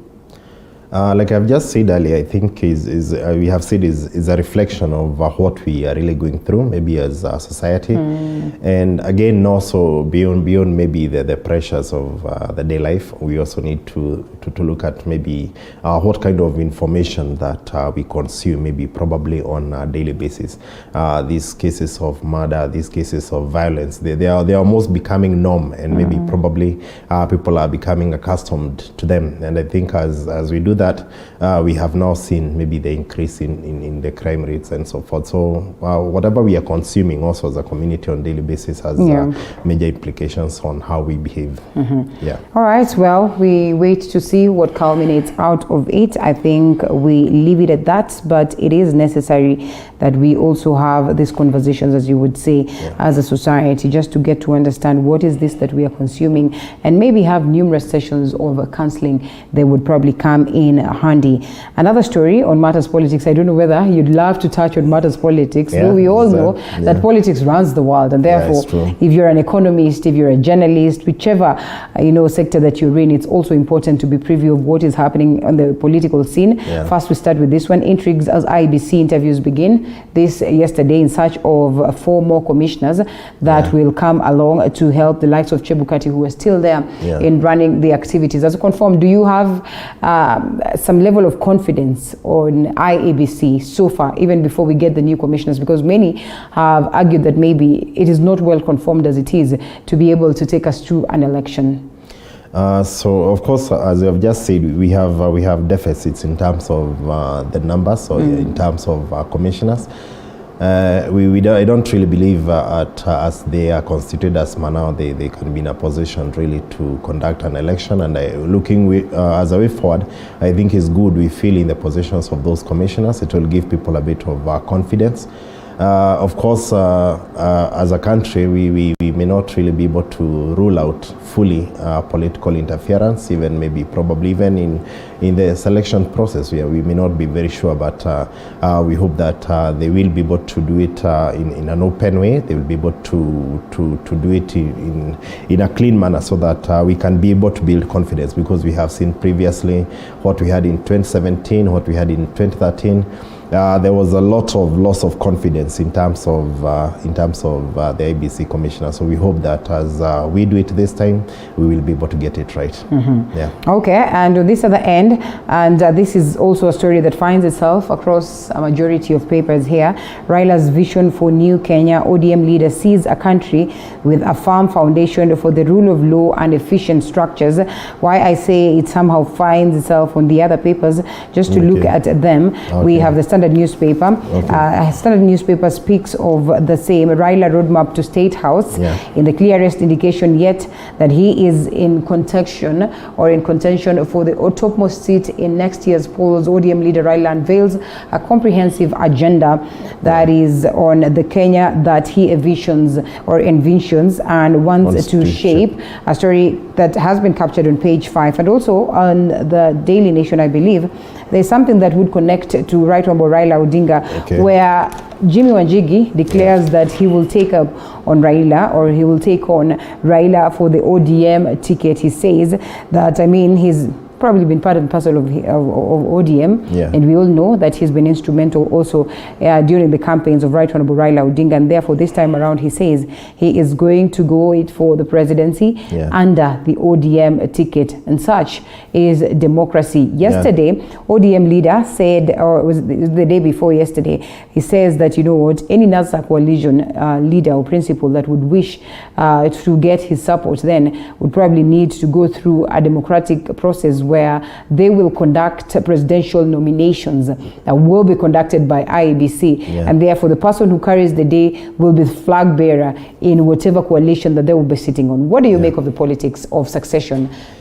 I think as we are now, we know that we are barely 1 year to the elections, and we are likely to see a lot of realignments, and I think what we are just reading in the newspapers is one of them. Is within their democratic right to vie, because if you feel you have what it takes and you want to come to us Kenyans and ask for votes, then we will be asking you what is it that is in store for us, what is it that you really want to do for us, and therefore it is within their right, and they are free to come and give us their visions and what they intend to do for us. As regarding maybe probably the NASA team, it will be quite a big challenge again, but again, when they also say they have to go through the nominations, it is highly probable that still Honorable Raila Odinga will have maybe more numbers than maybe the other members of NASA or the other possible flag bearers, but again, is still within their democratic space. Maybe if they think that is maybe the way to go, we may have to see maybe whether the other NASA principals will be comfortable with the process. Okay, matters graft how Gachagua made a killing in the counties, and of course looping in the names of a couple of leaders or governors that were there in the first term: Ken Lusaka, James Ongwae, and Nderitu Gachagua, Salim Voria, and of course this then is Bungoma, Kisii, Nyeri, Kwale, maybe a couple of others. This is a conversation that is on. We might not really delve deep into understanding this saga of Nderitu Gachagua, but I think it is only important that we also look at graft and how we've dealt with it generally. It's a conversation that we have close to daily. I mean, we speak about it every other time, accountability. The other time, we have had the Global Funds entities saying that, I mean, they can only give us the grants or the monies that come from that end to cushion us on matters COVID-19 at a point where we've been able to address the KEMSA scandal. I mean, we are looking at a government that has been faced with lots and lots of matters graft, the NYS scandal, now the KEMSA, which is the latest, a majority of the others. I mean, are they the ones that probably are draining the economy as it is? And what then do we do to be able to seal these loopholes? From an economic point of view, I admit, yes, corruption has been a big challenge to the country, and it has, I think, even taken a different dimension. It has turned out to be more of a political kind of contest, and the biggest challenge we have as Kenyans is that we continue recycling the same politicians. So today you're in government, tomorrow you're in opposition. At times we are mixed up. So what we see maybe probably from the public eye as if these people are different, as if these people are challenging or maybe probably fighting one another. In most cases, maybe behind the scenes, maybe partly some of them, they still work together. So it has become extremely quite very difficult to really move forward, because at times maybe you get someone who is being maybe convicted and maybe we feel is a political witch hunt. If maybe probably I was to be asked what is the right time probably to start, because people say probably this is not the right time, probably we are doing this because of politics. And my feeling is that the right time to start is now, because whether there will be no other right time apart from now. But you find that even us, maybe probably as Kenyans, as supporters, we are also people who are also running behind the same politicians and saying, oh, because I support person ABCD, now we have cases in court, we are doing this because it's a political thing. I think it is good that we be sincere. If of course somebody has committed crimes regarding corruption, regardless of whether it is 1 year to the elections, 5 years to the elections, I think where we are to start is the right time to start. All right. Uhuru's 24-hour service order to new city hospitals. President Defense's move to launch health facilities at night. I mean, this also trying to limit the fact that a majority of Kenyans would come, celebrations of this and probably wanting to engage. And that then would be more or less like a super spreader of matters COVID-19. Just looking at the progress that is there in commissioning these hospitals, and importantly, the fact that he's keen to make sure that there's no that spread, in as much as Kenyans will always be Kenyans. We've seen photos of him online, and the conversation is that, well, he was not keen in making sure that he abides by the protocol set by the Ministry of Health to deal with matters COVID-19. Great move. Yeah, so I think for this one is to me is a positive move, and it was a great idea to avoid congestion. It's always good, like I have said, it's always good to start now, because once we learn their mistakes, like in your earlier bulletin, you talked about what happened in Kisumu during the celebrations, and maybe what we saw in the congregations. So times where politicians are, maybe either for political reasons or for just for curiosity, it is a bit difficult, maybe probably to keep the masses away. So I think maybe for this opening of the hospitals is one good thing. I think I really support that. And again, also doing at night, I don't really have any problem with it, because but of course, if you look at what is going on in the media, there are also those who are criticizing they were open at night, those who could have criticized they were open during the day. For me, I'm very okay for opening at night, and I think also maybe probably for trying to make medical services available to the less privileged. And now this one, shame of oxygen, or of the oxygen machine stuck at airport tax. I don't know why this is misbehaving on me. Okay. Let's try and read it, but you have it right there. Yes, the front page of the Nation. Of the Daily Nation. That's in regards to these commodities that are really, really important, or, I would say machines that are really, really important for dealing with matters COVID-19. I mean, do we have streamlined processes to making sure that, these goods are cleared at the level of the ports and are able to get to the respective or, to expected destination? Because you understand how important that would be, especially if you've headed to Kakamega County at this point of COVID-19, and it's amongst the 13 counties that have been considered, or the 13 sports that have been considered to be, or on a, I would say deathbed or something of the nature. I mean, what goes into that, and what needs to be done to make sure that we are able to streamline these processes and avoid such altercation, especially, in entities that are all under the national government? So I think maybe probably if I read through the story and maybe what I can see, the problem could have been, I don't really so much take a blame on KRA. Maybe KRA, they could have been doing their job. I think maybe probably the challenge could be with the Kakamega County, who are maybe probably were meant to, assuming they're the ones who are meant to clear the taxes, because I want to believe that someone is doing his work, maybe whoever is in the port and is doing his work, and yes, it may look socially not right, maybe to hold a machine when it's urgently needed, but remember, someone is responsible for collection of this revenue. So I think as much as we may look at it from a social background, where we feel like, is it right really, and could this machine be serving the wananchi at Kakamega? I believe that probably the KRA guys were doing their work, and I believe that probably the challenge could be in terms of the Kakamega County being unable to meet their obligation. All right, and we have about 2 stories to look at before we close the paper conversation and get to the main conversation together. That is on the rising cost of living in the country. This interesting one is on DP Ruto's love for Uganda. Do we really need to say something about that? But, you know, I mean, there are lots of questions that are being raised as to that. Yeah. But I think they're politicians, and therefore politicians are bound to be friends, just like Right Honorable Raila Odinga was indeed quite a huge friend of the late John Pombe Magufuli. And I mean, they meet and they make contacts. So why is it that we're making so much noise about that? So I think my view for that is in politics, every kind of support really counts, and yeah, you go for it where you can be able to really get it. So I don't really why it should really be hula baloo, as you have said. You always get alliances. You need support when you really want to go for the seat. So I don't think there's any big issue really trying to look for support where you think you can get it. Yeah. All right, and on this last story, I'll want to engage the rest of the guests that we have this morning. They have officially joined us, and I'm grateful for that.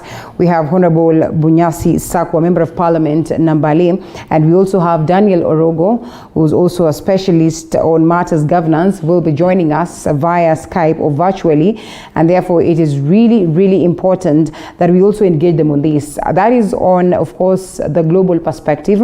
An Haitian president has been assassinated. Gunmen shot and killed the president, Moise, and wounded his wife in their home, inflicting more chaos on the unstable democracy or Caribbean country that is already enduring escalation of gang violence, protests, and COVID-19 infections. The story captured on page 28.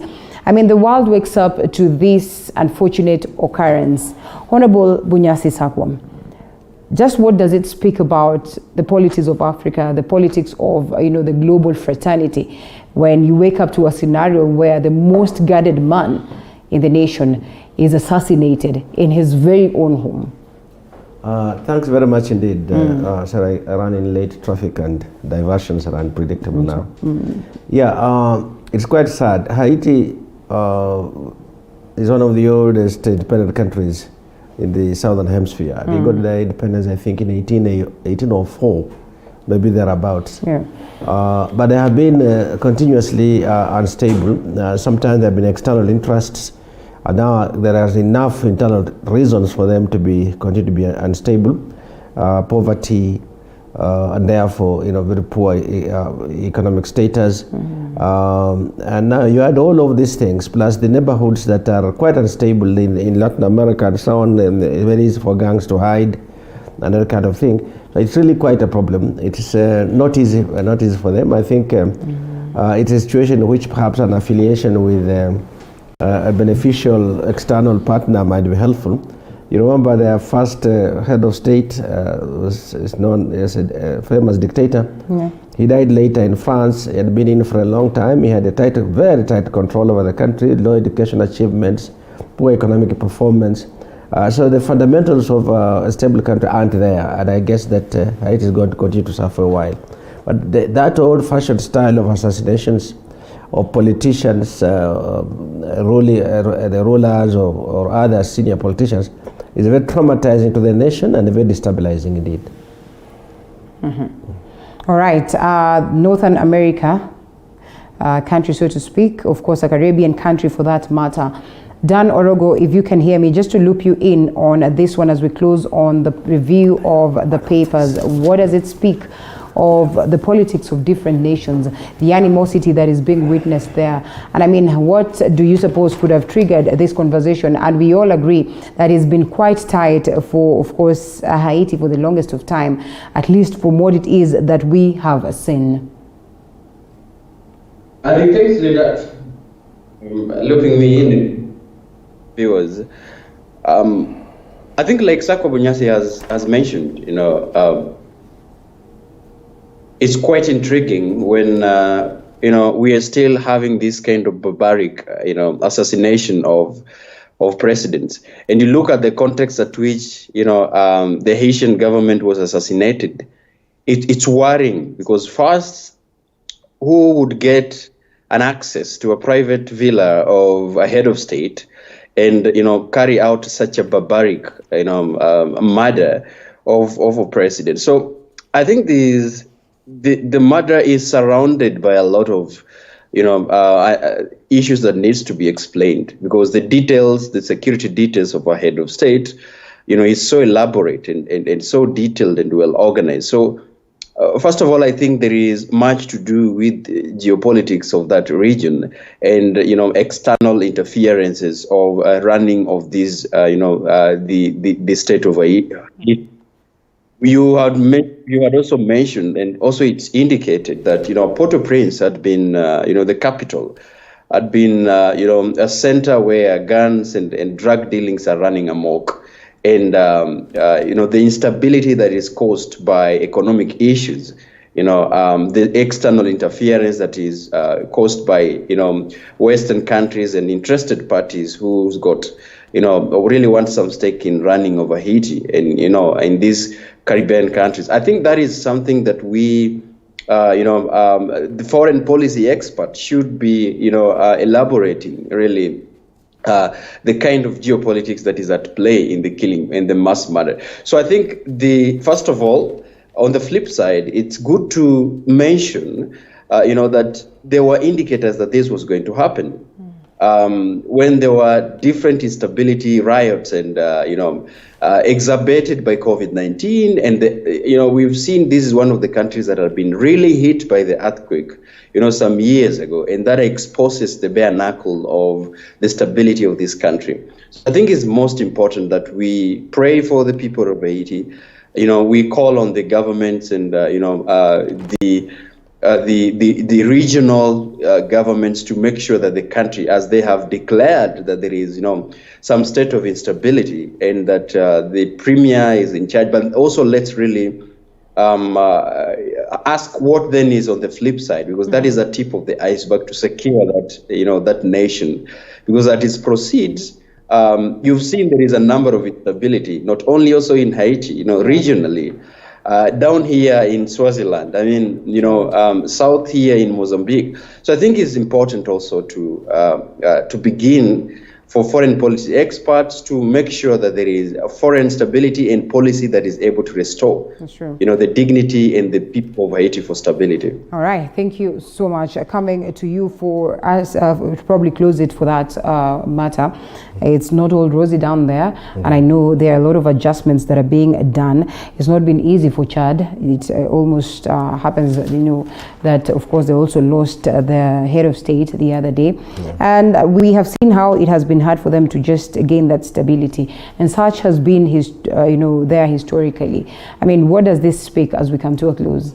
So I think, as the previous speaker has just alluded, I think it's important that we look at the foreign policy issues in a more detailed way, because I think it appears to be like a continuous spread, and is almost moving close to what like we had in the Arab countries. I think some time back, the Egypt and other Arab countries, and I think it's something that need to be arrested. I think it's still, I agree, it's backward to be talking about assassinations maybe at this time as a way of changing the government. So it's something that globally needs to really be addressed in a more serious perspective. Yes, we remind ourselves that it's on 20th of April when Chad's President Idris Deby was killed while inspecting troops fighting a rebel insurgency in the north of the country. So much more of these cases. It's been quite a while since we probably experienced the same, but it appears like it is a surface of the same, especially this year. We'll be following up on that to keep you up to tabs. Gentlemen, let's now shift gears to the subject of the day. Really important that we discuss what is bedeviling us today. I would love for Honorable Bunyasi Sako to tell us how far we are with the Public Management Bill in Parliament. And while I sent this poster out there for people to tune in, there's one person that said, squarely, and I mean squarely, these difficulties of matters, finances, and passing of laws should be leveled on the members of Parliament. I'd love for you to argue probably in favor or, in agreement to the same, and tell us why is it that we probably have a feeling that the members of Parliament have not done enough to make sure that the common mwananchi is well catered for, especially at this point of COVID-19 where things are extremely tough. Okay, difficult question, complex question, but let me break it up in bits. First of all, the role of Parliament in safeguarding, in being, as people's representatives, being some of the gatekeepers to the insidious problem of rising costs and lowering levels of standards of living, driven by inflation largely, or even subdued more by taxation. In that regard, knowing that Parliament has two roles to play, two fundamental roles to play. One, to ensure that they pass the legislations that will finance the budget, that will finance government programs for development. But on the other hand, they should also, and this is a normative one, they should also play roles that safeguard the Wanjikus and the people who elected us from undue stress through taxation. So it's a balancing act. I want to start by stating a point, perhaps somewhat philosophical, but I think it's important to say that I think that Parliament, instead of placing itself perhaps midway, so to say, midway is always the easy option, I think have leaned more towards the state. In the sense that they almost see it's their obligation, it's a role they have to play, it's their role to sort of provide government what it needs to run its affairs through the budgets that they have put forward. And to do that, you approve the budget as they do, and then you have to approve the appropriations bill that tells you how the budget will be funded. And the finance bill that gives you the specifics of where the taxation is going to, where the monies are going to come from through taxation, the component of ordinary revenue. I think on that regard, I have a feeling, sense, and I'm a member of Parliament too, that we as a House have shifted ground a little more towards the state, towards the executive, to the extent that we look at it as our obligation to ensure that as quickly as possible and by whatever means we have closed the financing gap of that budget that we may have passed or we do pass from the state. Ideally, Parliament should place itself in a way in which they can be critical even of the budget before you worry about its composition, even its size, and what it will require to fund it. Particularly because to fund it, you require to raise taxes. That's the primary and fundamental law of funding those budgets. When that is not enough, then you turn to borrowing. So the debt question that you raised, I'll deal with it second part. Okay. On this first part, therefore, government is looking for all sources, proposes all sources where you can get taxation. The taxation principles are such that if there is a commodity and activity that you can tax, but because of its importance and primacy, consumption will not pit out, it will perhaps reduce, but it will carry on, that's where you place your taxes. Okay. The economy, they call them inelastic supply areas. But if there is a commodity in which by a slight taxation, the people will change consumption and substitute, they'll get out of it. Okay. So you can only tax so much, you can't go very far. It's a bit counterintuitive. People would think that that's why you should put a heavy tax. But you can do and you not get the revenue. So I think Parliament has not done its role in considering the second part, the Wanjiku side, overall, to say yes, who is going to fund that budget? Okay. And I think it's an argument, and I want to conclude on that, then maybe if you agree, I can then go on to that later. I think it is really important for people to realize the bigger the budget does not mean the better the cake. It does not mean even the faster the development. Okay. It does not even mean the better the quality of life. It's the composition of that budget. And when you have chunky projects, the benefits take time to stream in. So you have to balance this off vis-a-vis, like in Kenya now under COVID, and traditionally with very low employment levels, high unemployment that is, that you could say, if we are spending money, say, just what you use as an example, I don't want to make it a particularly pernicious example, the flyover over Uhuru Highway at the airport to James Gichu, it will make traffic flow well for Nairobi, it will perhaps look beautiful for those who like cement blocks. Right. But the critical thing is, what's the opportunity cost in terms of what else you could have done in the economy at that time? Yeah, that's not an area that we have looked at very well. A very good note to start, and probably painting a picture of us to understand this conversation even further.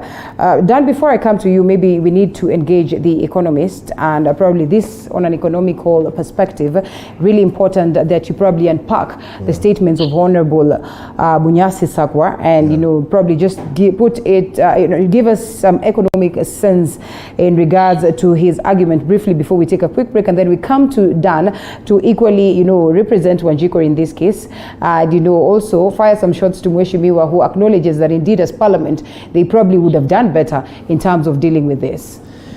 Thank you. I think Mheshimiwa has said it very clearly. Most people do not look at this debate as a two-sided debate.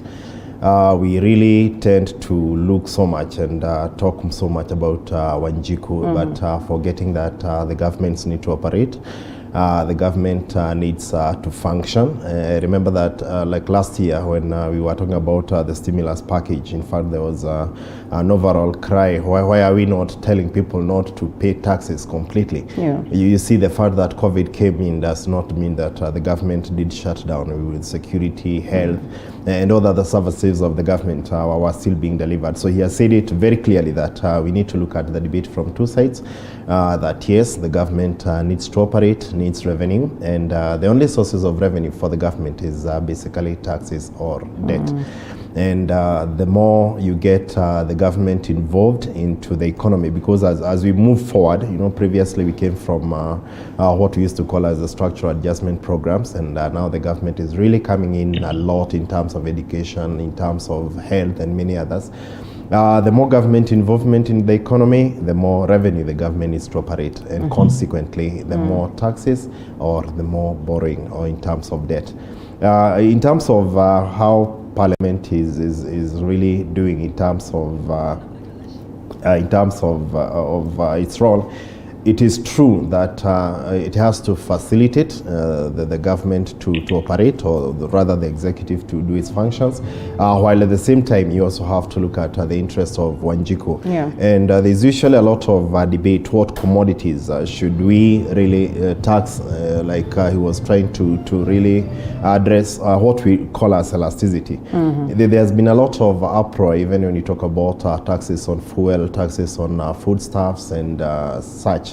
In fact, those are usually the best commodities for taxation. All right, hold it right there. Yes. And we come back after this break. We probably counter that, or we agree to the fact that taxes on fuel and what else? The foodstuffs. The foodstuff are probably the best ones that you can look at for revenue collection. Yeah. All right, we take a quick break and we come back on that.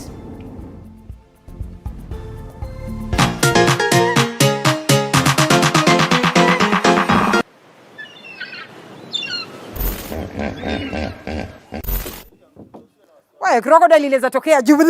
Hiyo sijakula hata unataka nikufe kabla ni. I don't like it. I don't. Miss Kai na hipo ikitokelezea ivuruche simu yangu.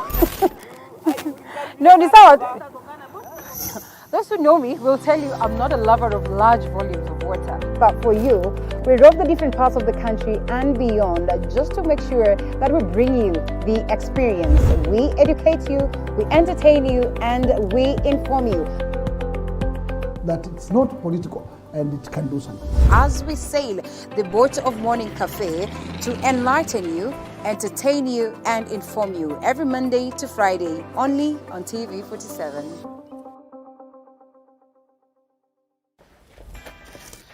Woo. Construction can be quite a task, but how do you move from finding your piece of land, sourcing the right materials, getting the right labor force to put up your building? Or better yet, how do you source for a building that's already built? Just a small size of land can suit just a big maisonette because you are going high. How do you ensure you get the right finishes to bring out the aesthetic value of your property and make it not only look good, but also feel good? The buyers in this area are the buyers who are able to pay cash. Well, we have it right here on The Realtor on TV 47. Where we demystify building right here in Kenya and analyze the property industry for you to take advantage when acquiring your next piece of property. Every February, we hear men joking about going to a men's conference on Valentine's Day. We laugh about it, the lucky ones end up having a decent Valentine's Day, and we move on. But what we do not know is that men actually do meet up. Men do sit down and have conversations about things that affect their day-to-day life. Let me ask. Does money make the man? Give them the gifts, shower them with everything you want to shower them with, but keep your money to you. self. I, for one, have always been pleased.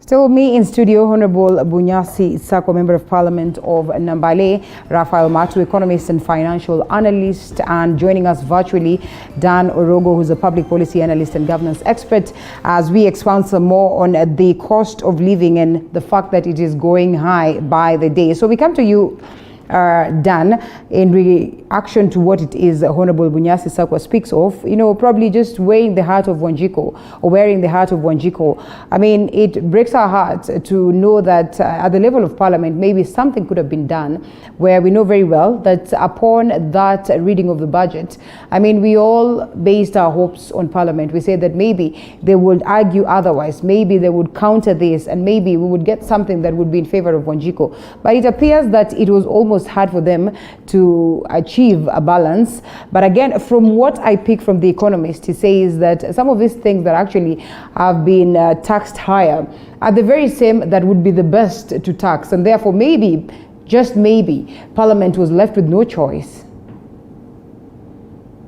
Well, I think when it comes to matters of levying taxes to the most basic commodities that serves wananchi, I've always have a problem, maybe a problem of comprehension, and it's not only me, maybe Wanjiku to understand, because when an economist says that we are taxing food, fuel, and the most commodities that wananchi really needs to to find some tax relief on, or rather that it be considered, then that really worries me a lot.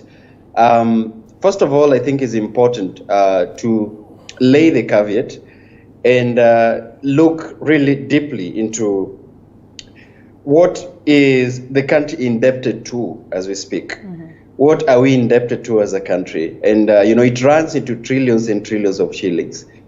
And let me begin by saying that the expectations of Wanjiku is that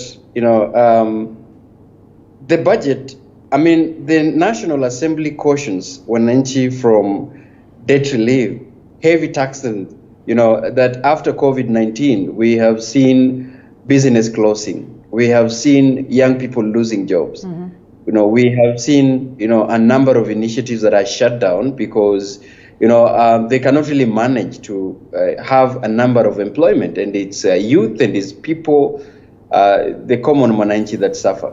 So my expectation as a citizen, first of all, is that a house that represents me, and like Mheshimiwa Sako Bunyasi has intimated and mentioned, I think it goes beyond representation. I think it goes beyond discussion of policy, but more also on accountability. Begin to hold those who are concerned accountable to, what are the deliveries that are expected for wananchi. Mm-hmm. So when Mheshimiwa is saying that there are only two roles that are concerned, and that is representation and the other one, I ask then, what is the accountability component of it? While you realize that the budget policy statement and other policies are not favorable, then why would you hold the stakeholders to accountable? There is a budget and appropriations committee.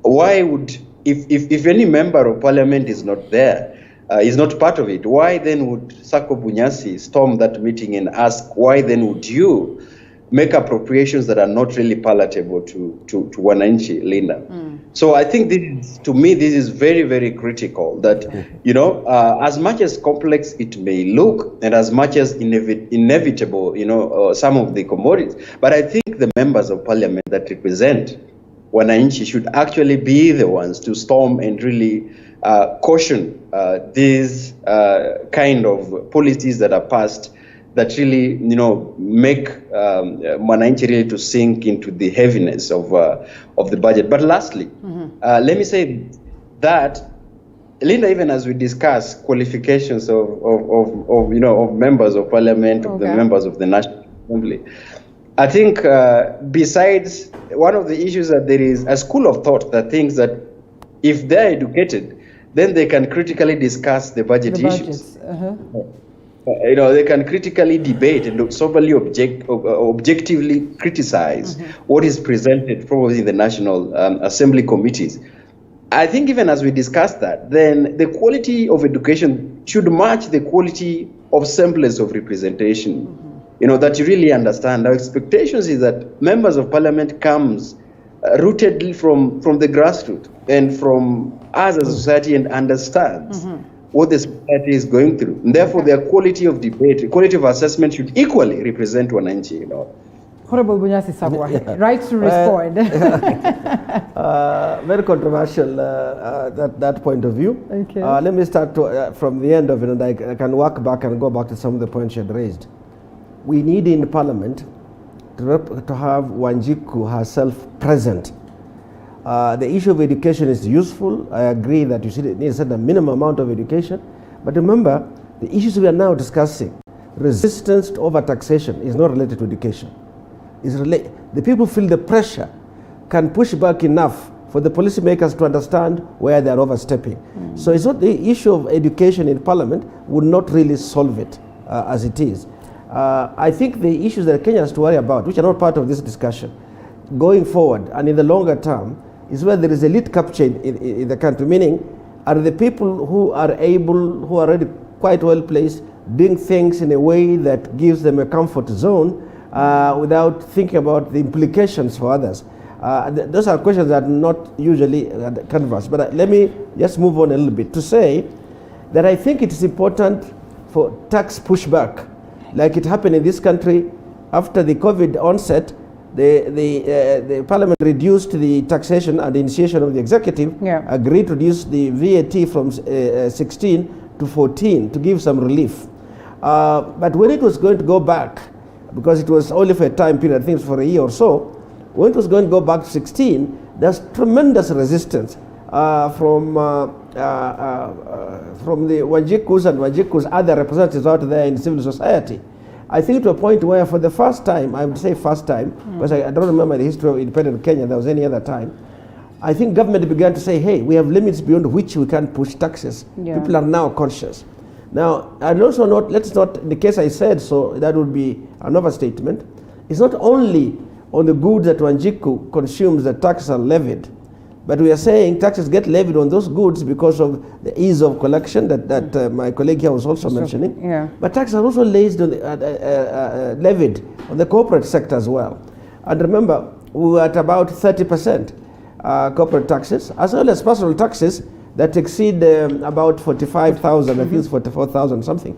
You get to the 30% bracket, really little money if you think about it. And so the level of taxation is considered high. That's why even in the location of industry, when people move out of Kenya, the argument there is that taxes are high, but the power costs are also very high, blah, blah. They look at all those things. So taxation affects a whole spectrum. But this debate is anchored towards the lower end because they are the ones who suffer the brunt of rising elements of cost of living. But it affects the whole spectrum. But the billionaire who pays 30%, maybe the balance just how much less they can invest again somewhere, or what helicopter they can buy, or a nice car. But for the common person at the moment, it may be a choice between food and no food. For the rural areas, people had begun getting used, not entirely, but the lower end of the spectrum was beginning to get used to using gas because it was relatively cheap. Now we levy taxes on it, we make it more expensive. What they do, they go back to charcoal, they go back to firewood. You go back to charcoal and firewood, then you are now conflicting with your goals of environmental preservation because these are closely interrelated things. So if you had lowered costs even further of gas, or even eliminated it altogether, its use would be picked up by a large number of common users, the majority of common users.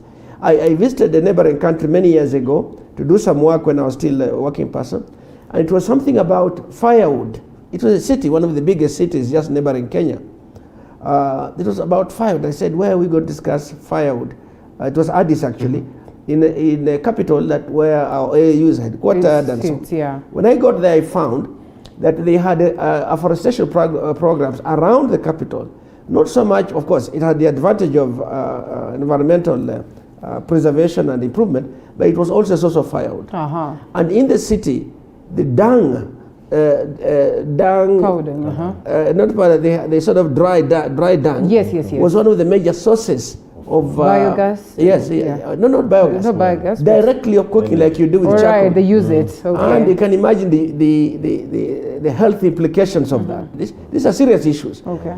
So that is to dramatize the problem. That's, I did not know those numbers for Kenya. How do we use any cow dung in Nairobi and others? But there they use it extensively. When you raise taxes on things like cooking gas, then you are really kicking people out of... taking them to that level of using other sources and other sources which are harmful health-wise. Even more harmful than you can ever have imagined. I get the point. So there are many considerations to look at. Yes. Okay. But now the other thing is, he touched... Mheshimiwa, if we'd allow him maybe to come in and then we come back to you, so that he doesn't feel left out for a long time. And he's the economist. I know you are an economist too. But now at this point you are, I am the politician of the panel. Yes. Okay, thank you. So I think I want to clarify matters on taxation, what I said earlier. And it's important that we understand the reasons why we levy taxes. And overall, no taxes we will be positive to the taxpayers. In fact, but what do we do with those taxes?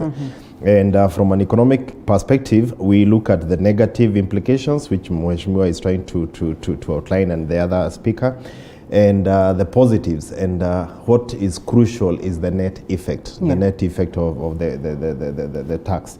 I talked about taxing on fuel and foodstuffs and the likes, maybe probably being the best commodities for taxation for revenue purposes, because we do levy taxes for many reasons. And I think I want to give a very controversial statement here for clarity, that as a public sector economist, the role of government is not, and the word is not in capital, to protect Wanjiku from paying taxes. The role of the government is to enable Wanjiku to pay taxes. That is something people have never really understood. You know, when you speak of that, it reminds me of the conversation of the BBI and that tax break that we speak about. And while a majority celebrated the same, others argued, you are not supposed to come here and give us a break. Come here and enable us to be able to pay tax. And therefore, I understand where you're coming from when you say that, but I agree. There are very many of us who probably do not understand that. Yeah, people are usually on the defense. You know, it's like the government should protect us from here, from this one, from this one, from the other. So the government is basically to enable Wanjiku. Now moving to pay taxes, but not protect Wanjiku from paying taxes. The other thing, of course, why levy taxes on fuel, on basic foodstuffs and cigarettes, beer, and so forth? And contrary to what maybe Mheshimiwa, on a lighter note, what politicians would tell the public when they're doing campaigns, why not levy taxes on luxurious commodities? This is not our JICO budget, is affecting the basic commodities. The basic commodities, in economics, we look at the response, as maybe Mheshimiwa had mentioned earlier. How do people respond? Because the impact of taxes, the immediate impact is an increase in the prices. So if the prices go up slightly due to the tax, will people continue to buy these commodities? If you're an economic planner and you are targeting luxuries for your revenue purposes, you are doomed. Right? But people like today, even us here, we have already taken a cup of tea already. As a planner, I'm already guaranteed the revenue for me to build roads, to provide medical services. Education is already guaranteed. So those commodities are the best for tax purposes. And that is why we also see, we in fact, in traditional budgeting, there was a lot of taxes on beer. You would expect every time the minister is the budget, there has to be something on beer, cigarettes, and now basic commodities, because we normally say in economics they are quite inelastic. They don't really respond very much to changes in prices, and therefore we are guaranteed of revenue. When we tell us to levy luxurious commodities for revenue purposes, you'll be doomed because you have nothing to collect. However, there's again a balancing act, especially being in a developing country, that we have to, again, now we have a social role beyond the development role and the provision of health, education, and so forth. We have a social responsibility to think about this person who is a low-income earner, and maybe some of the sufferings, maybe these taxes is putting into that person. And that is what we are seeing is a really delicate balance. You need the revenue, and these are the best items for revenue. And again, you have a heart, if I put in quotes, for Wanjiku again, who is also suffering, but is the same person again. You are trying to assist through education, through medical services, and so forth. So where we stand as to the new tax laws that we have, is it a fair ground based on the economic perspective, based on the commodities that we speak of that have been raised at a point where, you know, of course, inflation has risen hugely, and we are having about a whooping 75% of the population, or even maybe 80 and 90, finding it tough to afford basic needs? I think we may not tell precisely whether we are really optimal, but like I have said, it is a tough war. I really want Wanjiku, especially now for those people who are going to school, even those who are joining high schools and so forth. There's a lot of things that government has done in terms of weavering education. You realize, like, so for secondary day schools, so most of 15, 20,000 is already written off by the government, those who are joining technical institutions. So at times we make a simple argument. Like, for example, if I want to increase the price for paraffin, for example, by 10 shillings, would it be wise for me to allow Wanjiku to retain the 10 shillings, or would it be possible? Is it good for me to take the 10 shillings as a government and provide Wanjiku with affordable education or free education? So it's really, people have to look at it from both sides. It's really not only hitting on Wanjiku, but again also trying to imagine that the government has to come back and provide the same services to Wanjiku. How outrageous, I'd love to know, and I'll come to get this answer later, or just how much should we expect? You know, at this point we'd say, okay, well, this is fair enough, a raise, or this is outrageous, a raise, because I have had people having these conversations now, this at the common wananchi level. And I don't know whether, Dan, you have had this, but it is interesting how upon that declaration is when, you know, gas just decides to get finished at home. And I've had a couple of friends saying that, you know what, gas ilisha too, like that actual time. And when you call, you're being told that imeongezwa like 400 on top of what is there. So I'm thinking a raise of about 400 on top, what does that mean? And generally also, when you look at this conversation, you probably at this point, you get this raise and probably the mobile phone networks are sending you a message that, oh, we're going to review our prices higher because of the finance bill, and you know what it is that the government is expecting, about a 20% raise of the same and on the fees. So this is technically what hit Kenyans, and it hit them hard in a bad way. And I mean, it's hard for you to get them to that point of understanding that it's actually not because the government hates you. It is simply because, I mean, it has to enable you for you to be able to enjoy the services before we even come to corruption and the debt. Well, I think it's our friend from an economist have just made that assertion, Linda. But I think as controversial it is, sometimes I think it's very responsible as well. Allow me to say also, because when you say that the role of the government is not really to caution wananchi from taxes, but also to help them raise. But I also want to say that those taxes must translate to service. You know, service delivery. You've seen that there is a number of taxes that, you know, had been levied. And I think we've discussed, I've had my colleagues discussing it from there. But I still go back to what I said, you know, without blinking of an eye, that, you know, we are represented, you know, directly by the members of parliament and the members of county assembly, by the Senate, who are part and parcel of these communities, of these people who are suffering under this kind of policies. So however much, you know, the member of parliament want to become sacrosanct on that, I still feel that there is a state and a semblance of not having a feeling of what Mwananchi is going through. With all these economical terms and political statements and policies, Linda, it still narrows down to what broadly, what economy can really sustain. What is the effects of the policies that we are passing as we speak? I think you could see relatively from the US government that has, you know, they had a really COVID relief measure that each and every household was catered for. And, you know, when I saw that kind of, you know, declaration, I saw that kind of initiative by the US, by the Biden's government, you know, I I just dissociate an argument that is a developed country. But I ask, is all about the government, is all about the, the political goodwill to caution the citizens from, the economical burden and suffering. The other thing that I really want to mention, Mheshimiwa Sako Bunyasi has been privileged actually to travel and probably benchmark in different regions, as he's said, But I think he's one at a time gone to Europe and in Scandinavian countries. One of the things that happen in countries, for example, Denmark, is by the fact that, yes, citizens are paying taxes and they understand the responsibilities of being accountable by paying taxes. But yes, also that the government of these countries are forthcoming with services. There is free education from primary to tertiary. They call it gymnasium. Is absolutely free. I mean, they have developed youth centers where once a youth is finished with their studies, they are connected to a center that refers them to jobs and they begin to work. So I think it's important for us that let us absolve ourselves from all these explanations and what is really suitable and look at then citizens are able to only pay tax if they believe so much that these taxes translates to services and they're devoid of corruption and finding their ways into pockets of private citizens. And lastly, I think, Linda, it's important. One of the things we are not mentioning, and the devil that is also visiting, the hearing at BBI, and I know the judgment is pending, but I think the issue of public participation is very critical, Linda.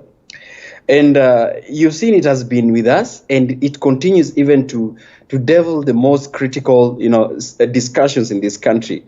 I wonder at what point do we as citizens, apart from invitations, to make our presentations in budget committees, our presentation in various, how representative and how, I'm really trying to look for a best term to define how do we find feedback from the presentations that civil society, different representative bodies give during budget hearing committees, because I understand that if we give a year to this, give a year to this presentation, much of them really reflects what the citizens want. We cannot make presentation, call for public participation, but you see the result become otherwise. I mean, there is no explanation we can give to this, and trying to say, however much budget making process is very complex. I think this, we cannot really absolve ourselves from this responsibility. And true to it, the corruption is here with us. True to it, we are incurring debts day by day, and therefore, in as much as we'd want to say that, okay, we are willing to pay tax, we genuinely are not. Yeah, let me, on that, let me just step back for half a second and say that first and foremost, we have to worry about, we raise taxes to finance the budget. Yeah. We have to worry about the quality of the budget. The quality of the budget being the extent to which it can generate further growth and development, or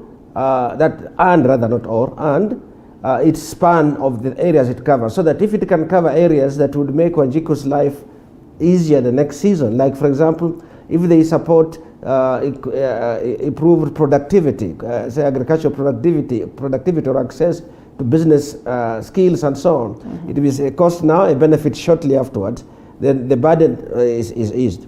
But on the quality of the expenditure, it's very important how you balance over the very long-term projects and that they're actually done as planned. I think one of our biggest problems in Kenya is the leakage that occurs through corruption, for example. Yeah. I remember there's a time when the Auditor General said that about 30% of our public budgets are wasted. They are actually part of the leakage, the stealing, and the misuse and the misapplication. At the time, it was strongly resisted. But now I have found that mainstream people in government now are quoting that. They're more comfortable with it, which is true. So if we have about 3.6 trillion, we're talking about perhaps $1 trillion that may not go in the right direction. In a span of 1 year, not a generation, just 1 year. If you plug that, even if Wanjuk had paid the taxes they did, then the quality of services that they get would improve, and if they improve, they would, by quality of services, they be such that they reduce the strain of her living, as it were, that perhaps the transport costs are not out of reach, that the health services are available all the way from free to low cost, low relative to her income, not relative to some elite person's definition. So I think we have a long way to go. Now, because of our cumulative way that how we have spent over the years, we have a huge debt that we have got now. So part of that expenditure that has to be funded includes debt repayment. Okay. If you relate that to the budget now without complicating anything, for every 100 shillings, about 65 shillings will go to debt payment. Will go to debt payment. Ooh. People differ whether it's 63, 64, who cares? That's a huge amount already. And the question now is, what do you do about that also? As you add up to, as you pile up with the big budgets, which you can't fund, you borrow more. And are you now investing in ways that will actually boost the economy such that you can now, with the growth and increased income, you can still tax, but you'll be taxing a growing income. And just to conclude on this one, the issues of stimulus packages, for example, which the commentator has touched on, the US is discussing now the third stimulus package. Okay. In terms of simplifying it more, largely, you can say the first one was about 1,000 shillings per household. Okay. The second was about not shillings, sorry, $1,000, about 100,000 shillings per household. Or then they moved about 150,000, 160,000 per household. Now they're discussing whether it should be 220,000 or so. These are supposed to sort of underpin, they help households cope with the heating costs, with the winter, with cooling costs in the summer, heating costs in the winter, and just get the basic needs. There are soup kitchens in the philanthropic sector, which will also help. There are many other sources and ways in which you converge and help Wanjiku there. The education, public education, like in the US, is truly free. As in truly free, you get transport from home if you are more than a certain distance, public transport. You get a meal in school. There are no uniform requirements, so you can dress like you did when you left home. Books are supplied in school. Medical care, they have nurses on standby. There are many things that when they say true, it's really true. Even poorer countries like India and in Pakistan, public education is truly free all the way to the university. Ours here, we are struggling, somewhere in the between. It's subsidized, there's no question about it. Right. But for whom are all these things being done? Governments are formed as a way in which the whole population collectively wants to have an institution that will help them achieve things they can't. Law and order, investments in chunky activities to cause them to happen, to facilitate them to happen. But if a government turns to feed itself and forgets the rest of the people, then its purpose for existence is reduced. Okay. Now, and I want to conclude a quick one. We must look at what has happened in KEMSA. In the middle of our crisis in COVID, funds have been raised from various sources, including donations, and KEMSA can't account for it. The country was warned, people were warning the president right from the beginning, and the president said, but why are you concerned about loss? You have not even spent a shilling. Okay. But people know what Kenya is. And now people take it not by the hundreds, but by the billions. And here we are running into 6 months, nobody's before the court really on that issue, except firing the chairman and others. That's really, it's child's play. All right, well, interesting. We take a quick break. We come back, wind up on this subject in about 10 minutes or thereabouts. And of course, we call it a day. We get to understand, moving forward, where it is that we are. I mean, what do we do? Are there sacrifices that we have to make sure that, again, we get that stability after this break?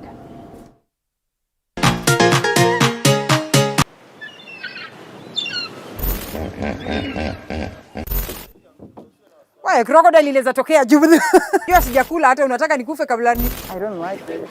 I don't. Miss Kai na hipo ikitokelezea ivuruche simu yangu. No, ni sawa. Those who know me will tell you I'm not a lover of large volumes of water. But for you, we rove the different parts of the country and beyond just to make sure that we bring you the experience. We educate you, we entertain you, and we inform you. That it's not political and it can do something. As we sail the boat of Morning Cafe to enlighten you, entertain you, and inform you every Monday to Friday, only on TV47.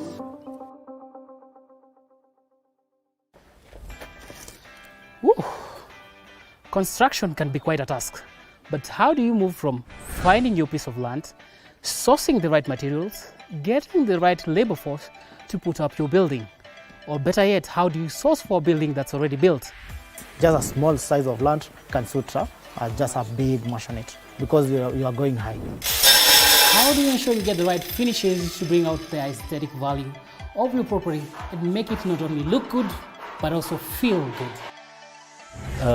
The buyers in this area are the buyers who are able to pay cash. Well, we have it right here on The Realtor on TV47, where we demystify building right here in Kenya and analyze the property industry for you to take advantage when acquiring your next piece of property. Every February, we hear men joking about going to a men's conference on Valentine's Day. We laugh about it, the lucky ones end up having a decent Valentine's Day, and we move on. But what we do not know is that men actually do meet up. Men do sit down and have conversations about things that affect their day-to-day life. Let me ask, does money make the man? Give them the gifts, shower them with everything you want to shower them with, but keep your money to yourself. I, for one, have always been curious as to what goes on in a man's mind, specifically an alpha male's mind. Adam, yule kwa Biblia anasema ni mtu wa kwanza duniani. Wewe unadhani kama angekuwa hana yale matunda, hana ile garden yake pale ya kukaa, angekuwa tu ni mdomo tu anamfuata Hawa. Oya, mimi ni Adam. Welcome to the men's conference, where we make men alpha males. My name is Archie, the only female allowed at the conference. My name is Monica Nyashira Njogona. I am a wife and a mother of 3, and I am a crochet ambassador. This began some years ago when I could not find a white-collar job. I had done a course in IT. I looked for jobs everywhere and I could not find one. So I had a lot of time in my hands.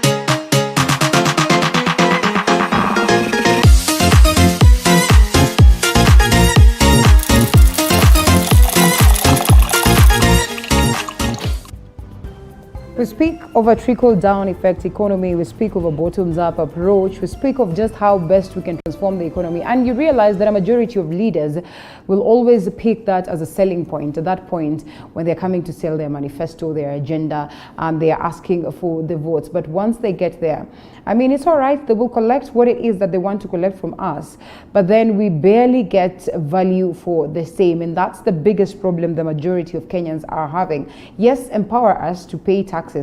It is really, really important. But equally, when we pay these taxes, let's see value for money. That's probably the argument that we have right there at a point where, you know, Infotrack released a poll speaking of about 77% of Kenyans alarmed by the rising cost of living. It did not start with COVID-19. It started way before. And if we continue taking this direction without having to address the same, I'm afraid that we will plunge into more limbo. And that's what the economist of the day is saying. Rafael Matu argues that it's all right, let's allow the government to collect as much taxes from us, but also as the common mwananchi, let's remind them of what it is that they need to ask. He's still with us this morning. Daniel Rogo is also here, and Honorable Bunyasi Sakwa. I come to you briefly because we have only about 6 minutes or thereabout to come to a close. Okay. Yes. Yeah, so I think as you have just mentioned, what we were discussing during the break is like we need to make the discussion to be two-sided. Let's yes, Wanjiku tell us where she feels maybe we are going overboard, and maybe there is a lot of pressure on taxes. But again, also let's understand also that for the government, of course, ignoring the inefficiencies, that what the government is supposed to do and how the government is running, it is supposed to deliver services, it needs revenue. And I think we should also spend more energy also trying to demand what is really ours. We are supposed to have gotten this, the government are not getting this, we are not getting this in terms of education, we are not getting this in terms of health. Rather than just looking at where we are being punched, we should also be able to look at what maybe was supposed to be done for us, and it's not really happening. And I think maybe through that, then as Wanjiku, we have to take responsibility on the quality of leaders that we elect, because basically when we elect corrupt leaders, it means that we are denying ourselves services, we are denying ourselves investments, and we are denying ourselves maybe jobs. And you see, the moment there are no jobs, the moment we don't have investors coming in, and maybe more people getting into the tax bracket, we tend to continue maybe targeting the same person, the same Wanjiku, when we are in need of that revenue. So we need to make sure that we are getting value for money, even in terms of that money we are borrowing, in terms of those debts. The kind of investments we do should be able to trickle down the benefits, so that we broaden our tax base, and we can make it a bit easier for those who are paying taxes. However, if corruption still persists, if at all we continue to elect corrupt leaders, then basically the people we can reach in terms of taxes, they continue carrying the biggest burden of tax. Dan, briefly, tax is a huge problem. Understanding it is actually even tougher. You realize that there are numerous forms of taxes that the common mwananchi probably does not understand. Something as basic as filing your returns is one that gets us, having a toll. Numerous occasions you'd see Kenyans rushing last minute, going to cybers, trying to get that help so that you're able to pay tax. What then, as a common mwananchi, should we play as a role without having to point a finger at the government, without having to point a finger at Parliament and say, well, in as much as we pay tax, maybe it's incumbent upon us to remind them constantly that I have paid this and therefore I am expecting this? Very well put, and I think that is also what I was coming into. When you get to pay your taxes, too much burden is loaded towards we have paid and the government should do this, the government should do that. So I think one of the striking things that it's also important to balance the discussion is to agree that citizens must also understand that is their sole responsibility, to pay the taxes. And when I mentioned about public participation on the whole taxation process, I think we only come to a point where citizens are called maybe to submit at the later stages of budgeting. It would be very important and very critical that citizens to, be involved from, the initiation stage of the budget making processes, that they may be able to discuss this, to converse this with the stakeholders, and maybe get a feeling that even as much as they're expected to pay taxes, but then citizens are also, able to hold the leaders to account on what they expect. But just like my colleague has mentioned, that this discussion should not always be tinkered to around saying, we want it provided. But then, what is your responsibility? What is the obligation of a citizen? From what you're expected to do. And I think this also begins. It comes to a level of the choices that we make, because then the Constitution gives you either way to represent yourself directly or indirectly through the elected leaders.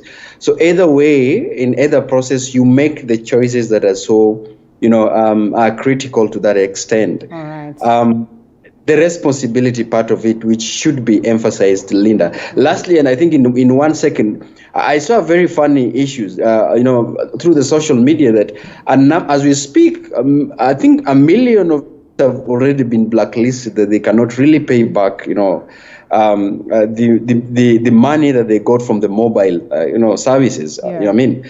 So I think there is a funny joke that is going on, which, of course, if not really important and not really addressed, that all these millions are beginning to come up with a party called the National Defaulters Association of Kenya.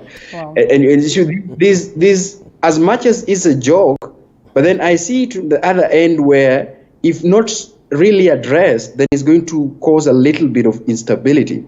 Then they are not going to pay because they have defaulted, and that means we cannot sustain economy because money is out that is not paid. But also, I think young people are finding their way to channel their aggression. All right. And that might be dangerous precedents as we proceed. Honorable Bunyasi, we are closing probably in a minute. What Dan raises that while we point a finger at the government for overborrowing, we also are sinking in debt as a people. I am looking on Twitter and I see Musalia economic agenda, trending. I know he's your party leader. You probably could be having, privy to this, but I know we cannot delve much into this because of time. But even as we close, on matters debt. Big issue. Two things. Very quick, let me start where our colleague from on Zoom has said. Our debt problem is not just public debt. I want to comment also on that. But household debt has become a serious issue. And many institutions have been lending and lending recklessly. This borrowing on phone, I have people in my own constituency, they want some support, they want to send some money, they say, oh, don't use this number, use this one. They say, oh, last time, no, not that one, I'll give you the number. And I save those numbers against the person. I have one person who has 10 numbers. Wow. And I'm sure there are others with more. And I don't even know those are the only ones that person has got. But companies are still lending. And so that they must take the hit also, those companies. Yeah. But it's going to lead to a new generation of better controls. But we have to allow, of course, that borrowing at the household level will be from all sources, but it needs just to be managed. At the public level, the size of debt is huge, and the truth is that as it is unsustainable. However, government, of course, is trying to do some of the things that might help through the program with the IMF and so on. What the bill I had proposed, which is still it's supposed to be the second reading. We're waiting for it to come before the House. There's some process in there, bureaucracy and other issues, but I hope that will come before the House for debate, so that Wananchi can also, during the course of it's already out there, but when it's being debated, people will focus on it more and realize the following. One, how government decides what is the basket that goes into their budget affects potential debt. Right. And so how that is done is important. And two, for the Wananchi themselves, they can't be praise worshippers in this issue. We are used to song and dance. It always annoys me when I arrive in a solemn occasion and people are dancing. Why are you beginning to dance? Let us first reflect on what the hell we are doing here and so on. They'll probably, in public participation issue that our colleague has mentioned, now ask the hard questions. If I went there and I said that we are going to improve health services and so on, I should say how I'll do it, and they should ask, am I going to pay more for that, or can it be done from what you collect? Okay. It goes back to his comment, which is that it's not that you don't pay taxes, but that you are facilitated to pay. You do pay some taxes. But now the question is, from what I pay, can't you do all of these things? I'm not willing to pay any more if I had a choice. But I'm paying, yes, but can't you do all of it? Which means, can't you get more efficient and get things done more with less? And so these are all questions that we have to ask. But the last thing that's missing in Kenya, briefly, is emphasis on our values, maadili. That's something that we never think about. You see, everybody comments on education levels. By the way, I'm a member of the budget committee. There are 27 members on the budget committee. I think all of them have degrees, from PhD to something else and so on. There is probably one who they may not, or two who don't have, but they are highly experienced people in business. They will engage on the economy as if they went to university. That's not the issue. Education is not the issue there at all. But maadili as a whole in this country is what we should focus on. Thank you. And my public debt management bill needs to see the light of day, so that everybody is informed on it. They can contribute for or against, but we must end up with some restriction on government and how government selects what they're going to invest in. That's true. I've had members of parliament here ask them to, tell me what they think about the bill. They all agree it's a beautiful bill, but they also all agree that it's going to be a toll to have it sail through. That's the most unfortunate thing down there. Thank you so much. Last speaker, Honorable Bunyasi Sakwa, Member of Parliament of Nambale. Thank you so much for the great insights. In studio still, Raphael Matu, economist and financial analyst. And lastly, the guest who joined us virtually, Dan Orogo, public policy analyst and governance expert. Asante sana. We close it at that. And of course, we are getting to matters Fitness Thursday. That is all the way to Physique Gym after this break.